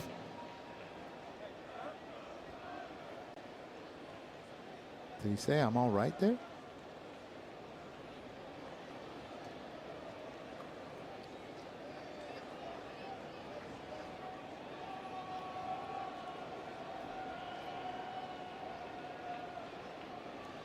He needs to be smart because he's valuable to this team. They have enough guys on the IL, and it looks like he's going to stay in. I mean, he grabs his right side right away. Ooh, there, it got me. And it didn't look like a swing that he doesn't always take.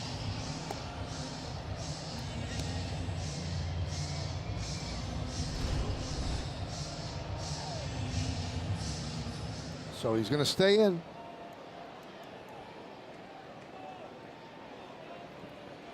Caballero was 0 for 2 against Skubal. 0-2. Yeah, and he's a guy that will throw his changeup to right-handers just as much as he will to left-handers. Really a good pitch there.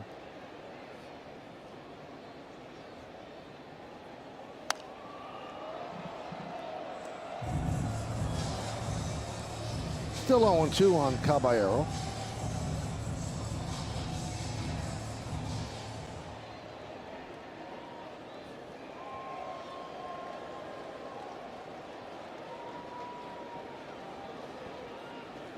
Swing and a miss. He struck him out.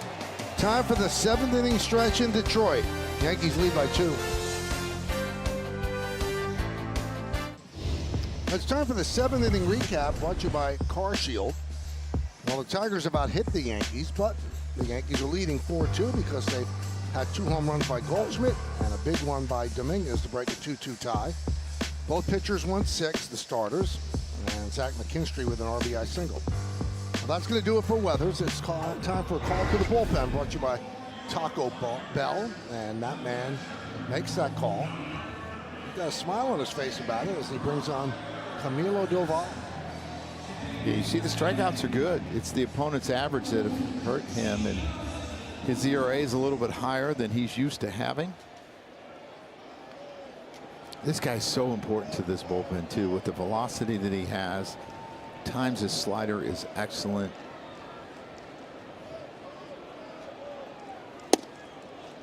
And a strike.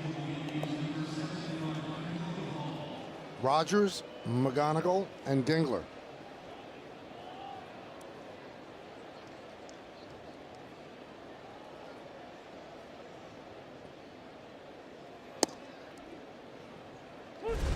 Two 100-mile-an-hour cutters. It was the bullpen budget. You would think that everybody's available. Probably want to stay away from Blackburn. And maybe stay away from Hedrick. Because it would be 3 out of 4, multiple innings yesterday.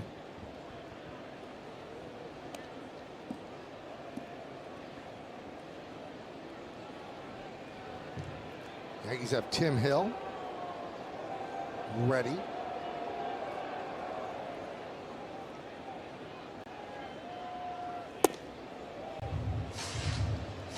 Two and 2. Yankees up 4-2. The starters right now, the pitcher of record. Weathers on the winning side and Skubal on the losing side. Still plenty of baseball to go.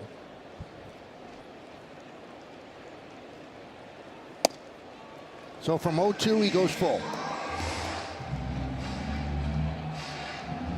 Yeah, and I think Hill needs to be ready for Vierling's spot, because I think they would pinch hit Kerry Carpenter there. Possibly James Outman. Way outside, all the way to the backstop. And Rogers starts off with a walk.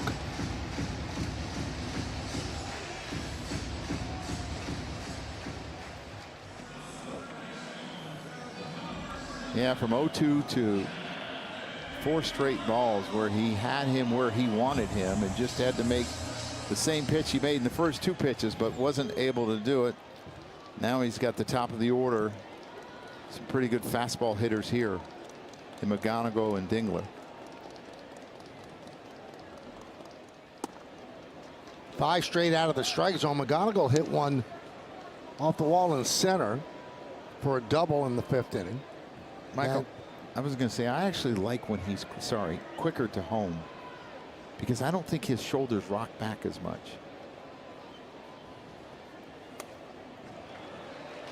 So, 6 in a row.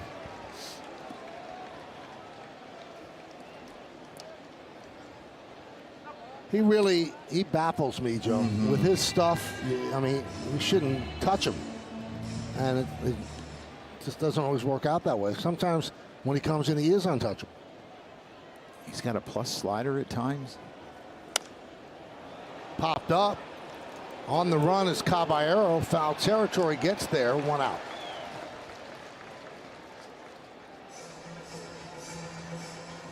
Some of the sink that he gets on his fastball is excellent. I mean, the guy was an all-star closer with the Giants. Yes. Now Cruz joins Hill.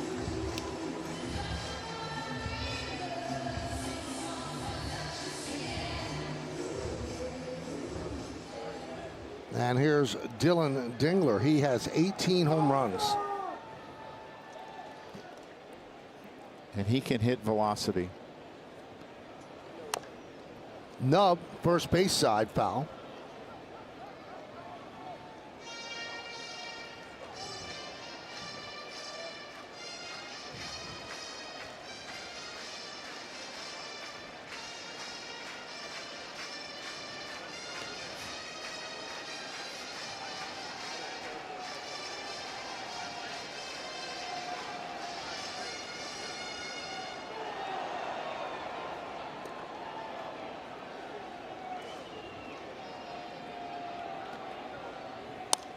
Fouled away.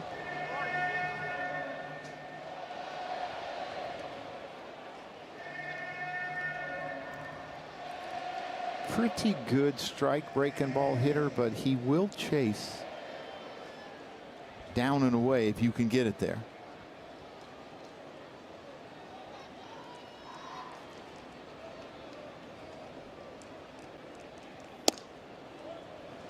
One and two.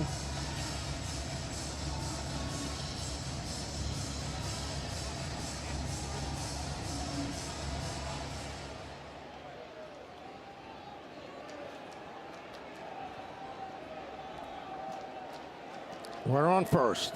One out, 1-2 count. Rip foul.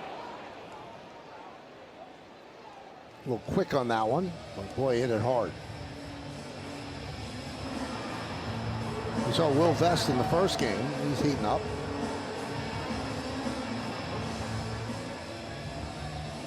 Actually closed out the first game. A Tiger win. Yankees came back and won last night, trying to take the series. 4-out save as well. We were a little surprised he went back out. High fly ball down the right field line. Giving chase is Dominguez, and he'll run out of room in some seats.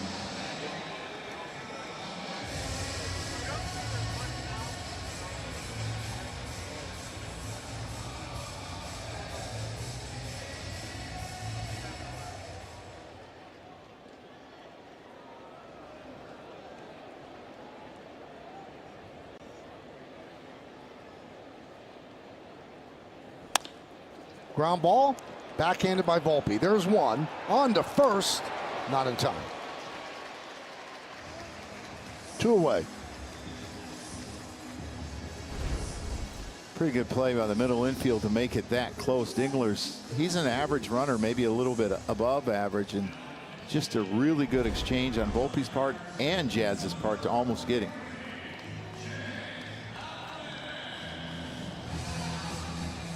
So they're going to send Outman up to pinch it for Vierling.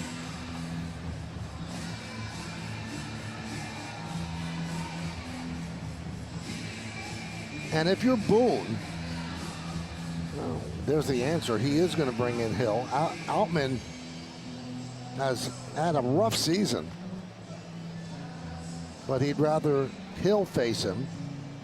Now they have a righty on the bench. They can counter now with Jones if they'd like, with Hill coming in. So that's going to be it for Doval. 1 on, 2 outs. Looks like he signaled for Cruz, not for Hill, so that answers that.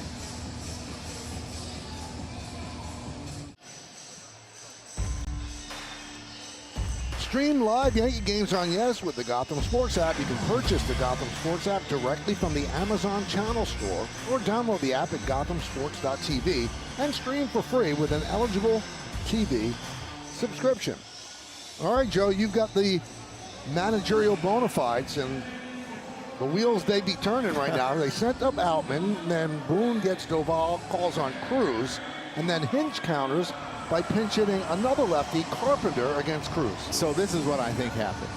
He sent up Outman because he thought it was going to be Hill, and Hill's such a ground ball pitcher, he didn't want to waste Carpenter's power. But once Hill didn't come in the game, he said, man, I'm going for it right here. Makes sense. Let's see how it plays out.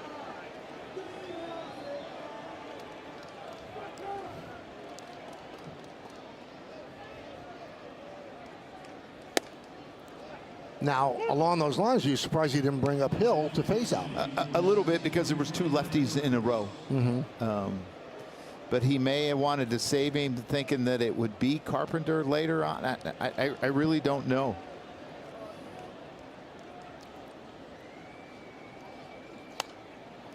Oh, 2. So that's key with Cruz. He jumps ahead. Now he could play with his money pitch. And maybe Hedrick is available to pitch the 8th. That could be the other possibility, what this might be telling us.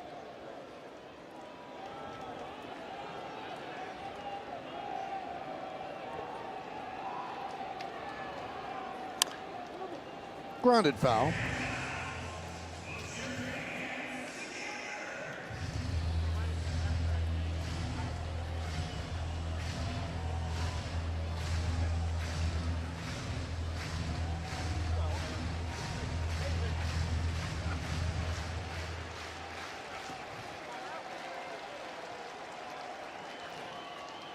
Dingler leads off first. 2 men out.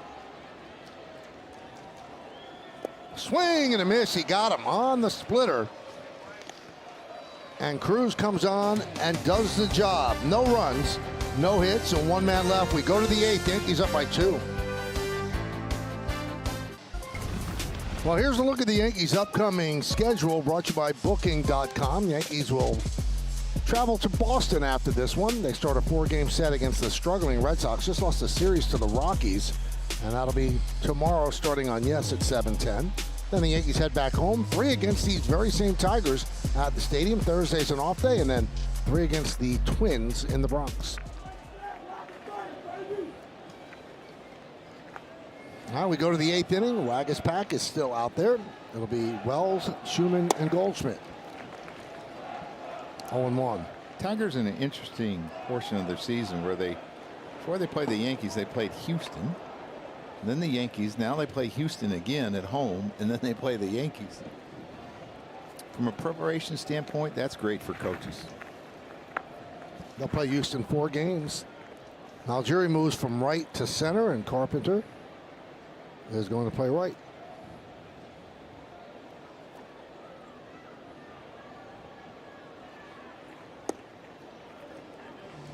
One and 1 on Wells. Wells 0 for 2. He's 1 for 7 since coming off the IL.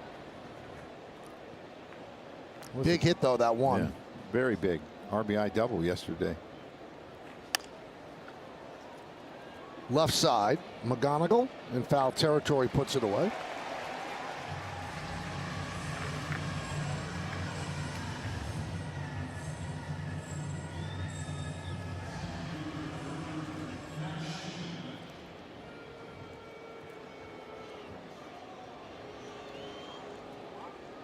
So here's Max Schumann.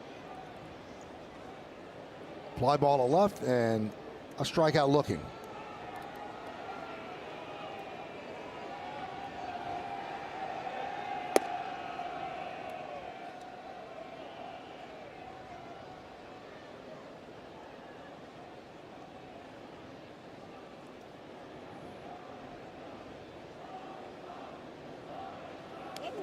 And that clips Max Schumann. He'll take first base. Sounded a little bit more than a clip. Smashed it. Oh, yeah, kind of a plunk. Ow. More than a clip.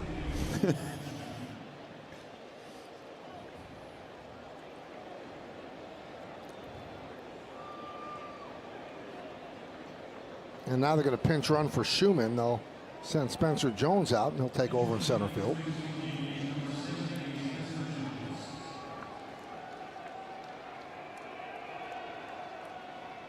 Let's see if they get him running.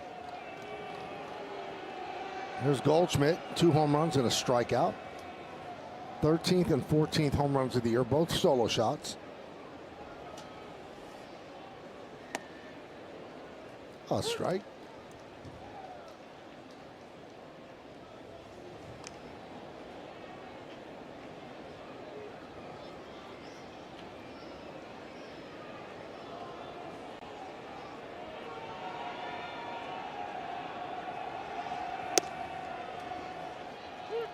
0-2 on Paul Goldschmidt.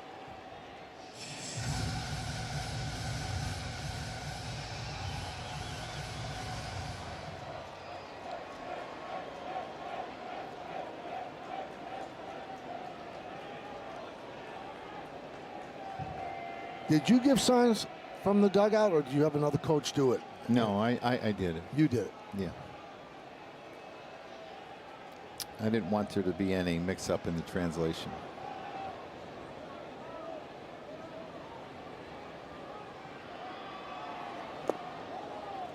One and two.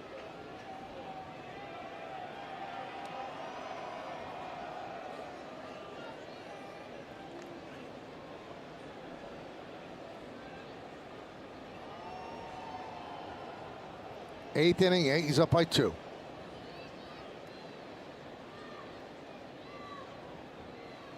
Swing and a miss. Goldschmidt down on strikes. 2 away, and here comes A.J. Hinch with the lefty Rice coming up. He's going to go to a lefty. So the manager's trying to keep it right here. Hinch takes the ball from Waguespack. He's going to call on a left-hander to face Rice. Yankees are up by 2 here in the 8th. Well, the Yankees return to Prime Tuesday to take on the Tigers. Don't miss a minute of the Yankees beginning at 6:30, only on Prime. So Tuesday, Joe, will that be school? What's today? Today is Wednesday. No, he'll be Monday. Okay. Because they don't have an off day. Manuel De Jesus faces Ben Rice.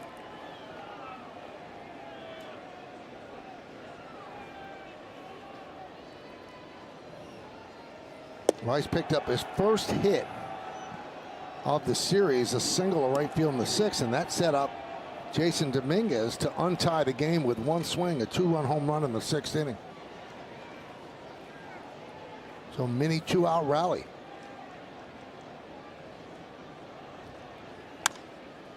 Ground ball left side. McGonigal. The throw is high and off the glove of Torkelson. And it goes into foul territory. Rice going for 2. And he's out. Great throw by Torkelson. As Rice thought he had it easy. And not the case.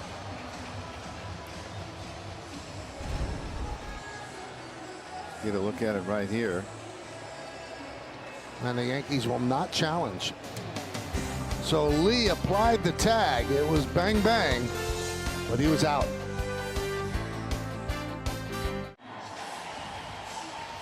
Bottom of the 8th inning, Yankees lead 4-2. Cruz still on the mound. Riley Green will lead off. Important guy to get out, Michael, because of the power behind him and Spencer Torkelson. Just foul. See McGonigal, his arm gets too low and that throws over Torkelson's head, but Torkelson hustles. I don't think he thought Ben Rice was going to second in the beginning. Ben Rice, you see him hustling, and the ball goes over his head and he makes the turn, and really good throw by Torkelson. Get him out at second base as we see it here. He's looking. It was almost like he slid too early and he slowed down too much. 1-2. You know what that is right there, Michael? You're going to see pitch. He kind of slows down a little bit and they just get him on the leg. Good tag by Lee at second base.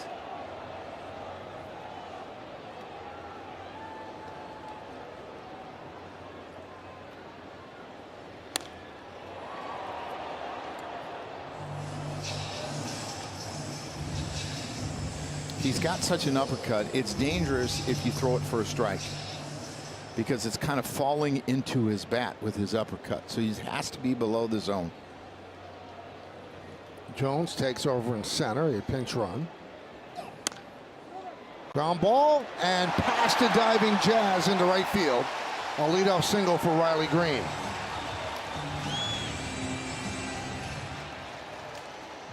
Well, he was 0 for 3 before that base hit here, and now it gets a little bit dangerous with Torkelson. You see the ball low and in. That's kind of his hot spot. And he's able to hit it by a diving Jazz Chisholm just beyond him, and now they have something going.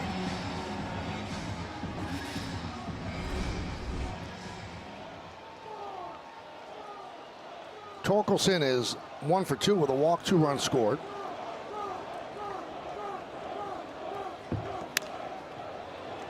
Foul ball.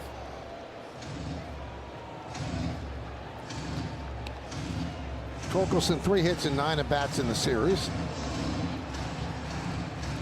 With the way that Lee has been swinging the bat, who's on deck, I would think they would let him hit instead of hitting Colt Keith. Kind of waved at that one, tried to hold up and said, swings over the splitter.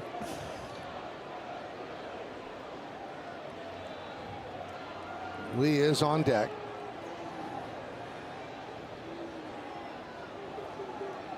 Swing and a miss. Torkelson swings over the splitter, 1 away. Yeah, this is fantastic. I mean, they talked about he leads all major league pitchers in distance missed on an off-speed pitch of an average of 8.1 inches. There's Lee, 2 for 2 with a walk. And he could not hold up on the splitter, 0-1. Obviously, they're picking it up late. Bottom of the 8th inning. Yankees up by 2.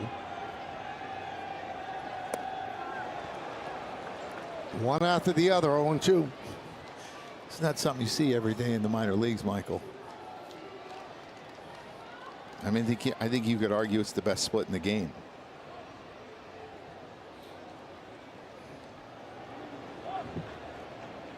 Month of June, Lee is hitting .355 in 10 games.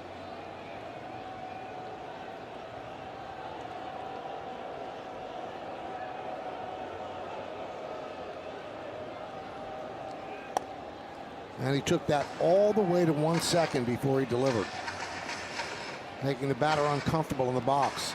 I think pitchers that get their sign right away and get up on the slab right away are smart to do that. Swing and a miss. There goes that pitch again.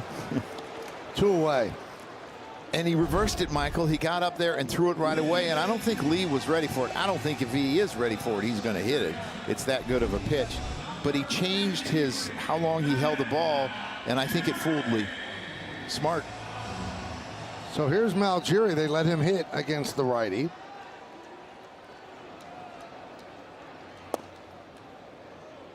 And the only lefty they have left on the bench is, in fact, Colt Keith. Remember, they sent out Outman, and then they pulled him back, and they sent up Carpenter, so they used 2 of their 3 lefties. 2-0 on the rookie Malgeri.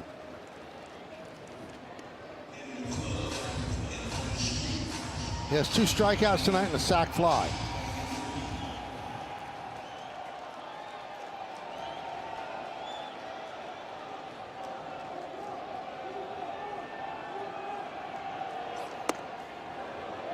Checks his swing. 3-0. He seems to have a pretty good idea what he's doing at the plate. I mean, I have not seen him chase a lot, and if he does, it's early in the count, and then he kind of digs in.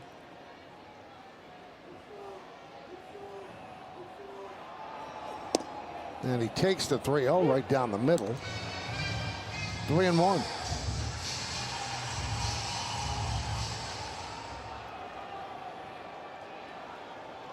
Green leads off first, held by Goldschmidt.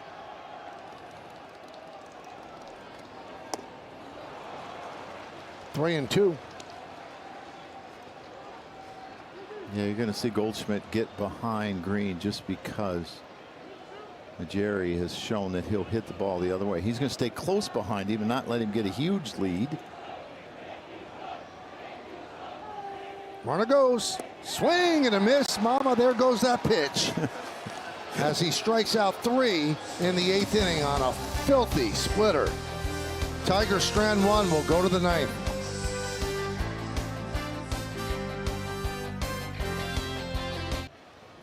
Another tight game here in Detroit. Yankees up by 2 as we go to the 9th inning. De Jesus still in there. They'll face Dominguez, Bellinger, and Volpe. The difference in the game, the 2-run home run by Dominguez in the 6th inning off of Tarek Skubal.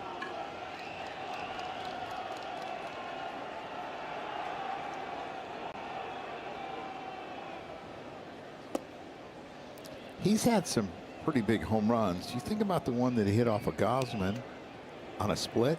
He gets Skubal on a changeups, hitting both of those guys' best pitch. It's pretty impressive. And if you're the Yankees, anything you can do to score a couple runs, maybe you don't have to use Bednar. They're at the bottom of their order, 8-9-1. Maybe use De Los Santos. 2-2.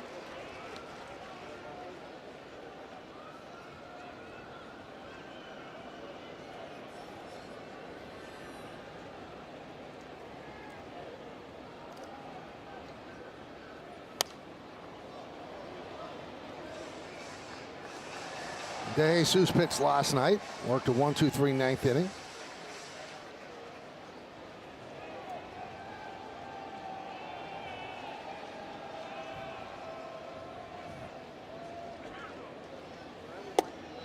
Three and 2.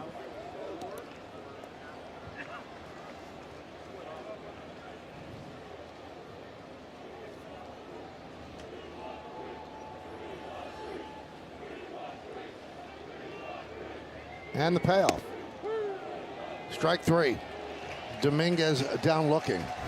Let's take a look at the battle with Skubal on StatCast 3D by Google Cloud. Well, he starts him with a four-seamer away, gets ahead, then he throws him a great changeup, and then goes up. He fouls off a tough pitch, takes that one that's up, fouls off another tough pitch on the corner, takes that fastball up, fouls off a changeup, fastball away, and man, he gets a hanging changeup that was tailing into him, and he smoked it. Put him up 4-2 in the 6th inning. What a great at bat. 0-1 on Bellinger. He's 0 for 3. 0 for 8 in this series so far.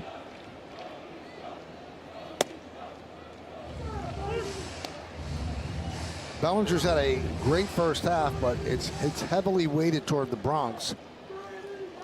367 he hits in the Bronx, and coming into this game 191 on the road. 1-2.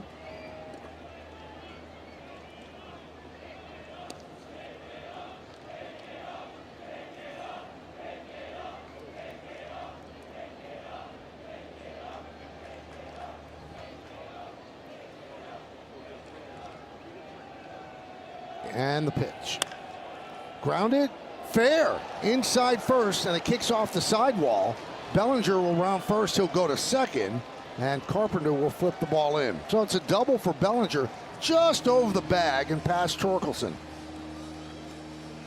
Just another good at bat from Cody Bellinger. Lefties don't bother him. He didn't get that breaking ball away, and he is all over it. He opens up a little bit, hits it down the right field line for an easy double. It's important if you're De Jesus that you pay attention to Cody, because Cody will take third on you. Here's Volpe, who's 0 for 3 tonight.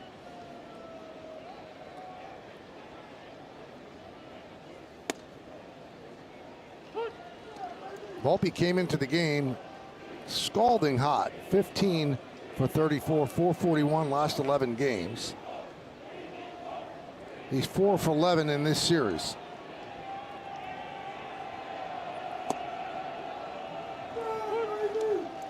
Oh, 0-2 on the Yankees shortstop, batting 5th in the order.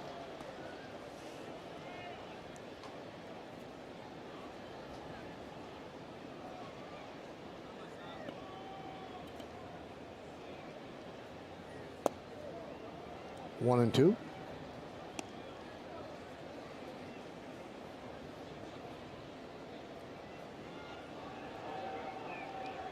Bellinger has 10 stolen bases.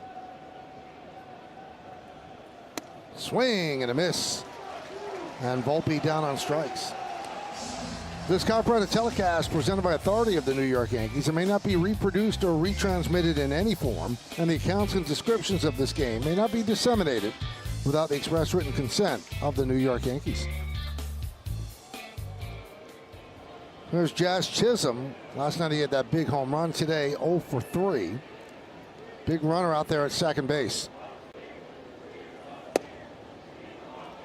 And a strike.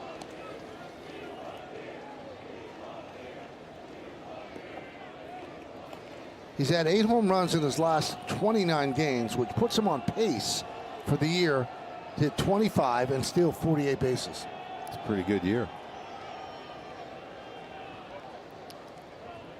6 in the month of June. You hit 6 every month, you're going to get there easy too. 3 months to go.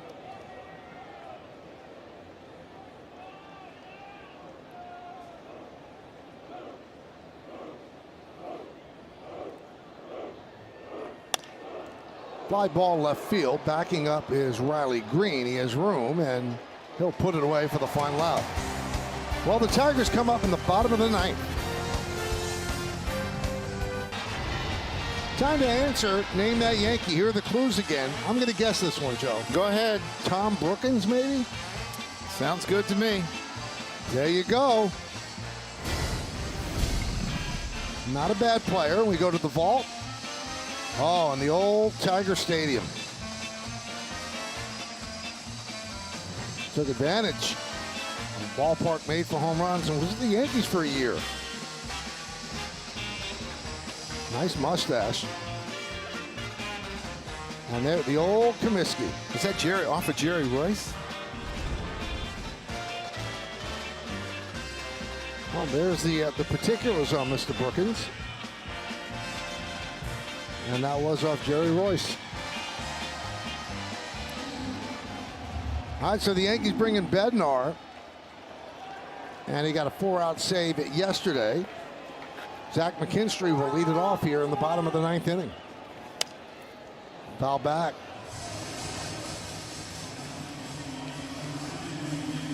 And he got McKinstry to fly out to left field last night.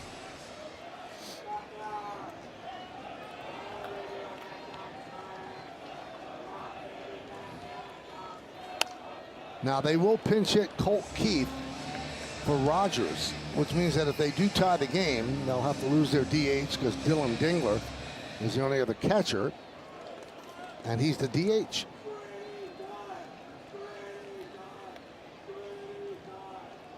The 0-2. Strike 3, and that's going to be challenged by McKinstry. That is challenging the strike call. Final challenge for the Tigers. Let's see if he gets it right. No, he does not. McKinstry down on All strikes. confirmed. Detroit has 0 challenges remaining. That becomes important in the 9th inning, not to have any challenges left. This is just a perfect splitter. Just an outstanding pitch. Got him to fly out to left yesterday. Gets the strikeout today. Colt Keith grounded out to Jazz yesterday.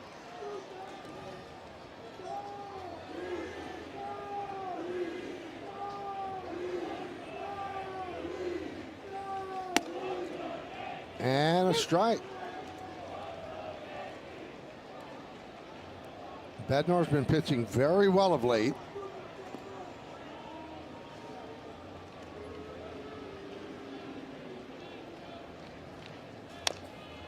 And quickly 0-2. Yeah, I think his splitter has been so much better the last month. Good velocity. Has not used his curveball as much, but has picked his spots.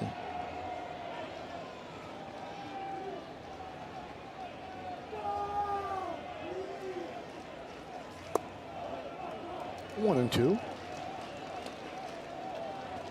Tigers came into this series red hot after sweeping the White Sox, feeling good about moving up in the Central, but they're 2 outs away from losing 2 out of 3 to the Yanks. And when they won the first game, that was 4 wins in a row for them, but they lose yesterday by 1. Now they're trailing today by 2, bottom of the 9th inning.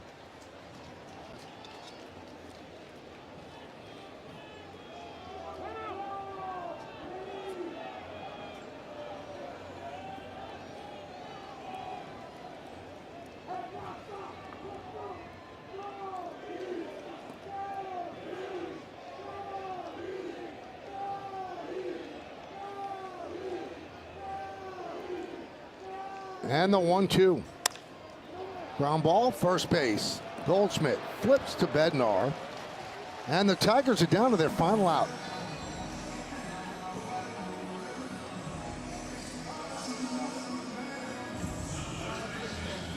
Well, you're going to have a battle here because he's not going to chase much, and he's going to foul pitches off, and he's going to make you work.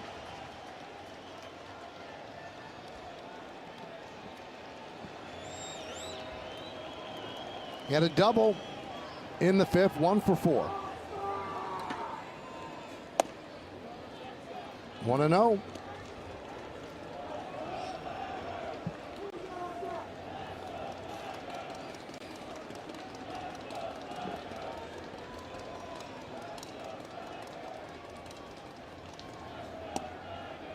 Drops a strike in there with the curveball. 1-1. Yeah, I've noticed lately he's been using his curveball more when he's behind in the count opposed to using it the first pitch.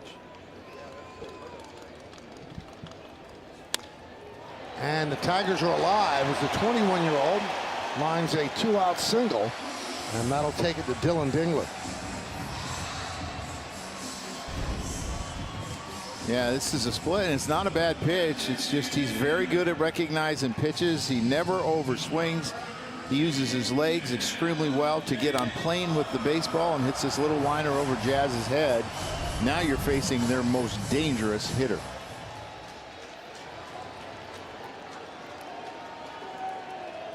Dingler is 0 for 4 tonight. He is 3 for 12 in this series. And you look at what he's done in the American League. He's second in RBIs. He's fourth in extra base hits, 8th in home runs. He's dangerous. Not holding McGonigal.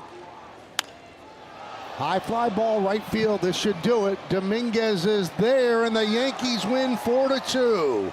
And they take 2 out of 3 here in Detroit.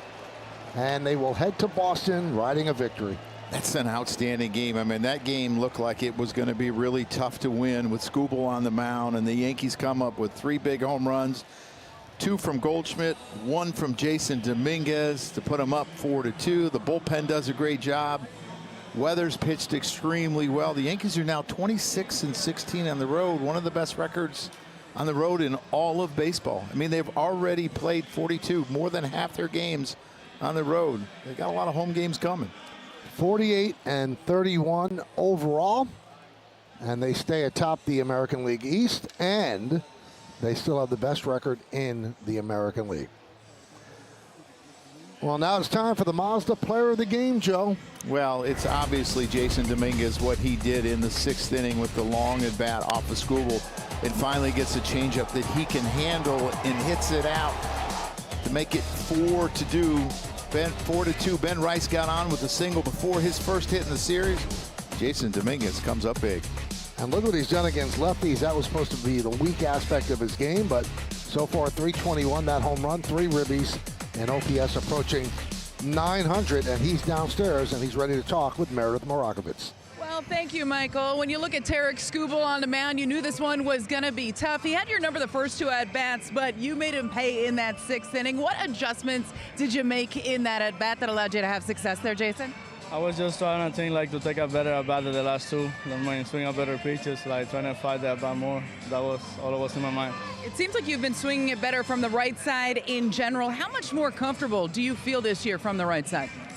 This year has been pretty good. I feel more comfortable, definitely. I think all the work that we put in, it's starting to show. When you homer off a lefty that won back-to-back Cy Youngs, how much confidence does that give you? It's definitely a boost. A boost of confidence, definitely. Hey, in Toronto, you called him Young Goldie and said, hey, he can still get it done. Well, he put the first 2 runs on the board. What have you learned from him, and how impressed were you again tonight? I mean, Goldie, he's a guy that he comes in every day, and he does what he needs to do, his work ethic and everything. What can I say? Young Goldie, he still got it. Jason, appreciate the time. Congratulations. Thank you. Michael, you heard it. Young Goldie, he's still got it. Yep, 38-year-old young Goldie hits 2 home runs. Yankees get the home run by Dominguez, and they win this one 4-2. It took just over 2.5 hours. Weathers the win. Bednar's 16th save, and Skubal takes his 4th loss. Special thanks to producer Troy Benjamin, director Michael Cooney, Mike Webb, and our executive producer is Jared Ames Boschnack. Don't forget to join us again next Tuesday when the Yankees host a rematch against these very same Tigers, but it'll be at Yankee Stadium in the Bronx. Coverage will begin at 6:30 p.m. on Prime, with first pitch coming just after 7. Now, for more coverage of tonight's game, well, tune into the Yes Network for the W.B. Mason post-game show. Once again, the final score, Yankees 4, Tigers 2. Yankees take 2 out of 3 here in Motown. For Joe Girardi and Meredith Morakovitz, I'm Michael Kay saying see ya from Comerica Park in Detroit, Michigan. 3 home runs do it for the Yankees as they beat the Tigers 4-2. Have a good night, everybody. So long.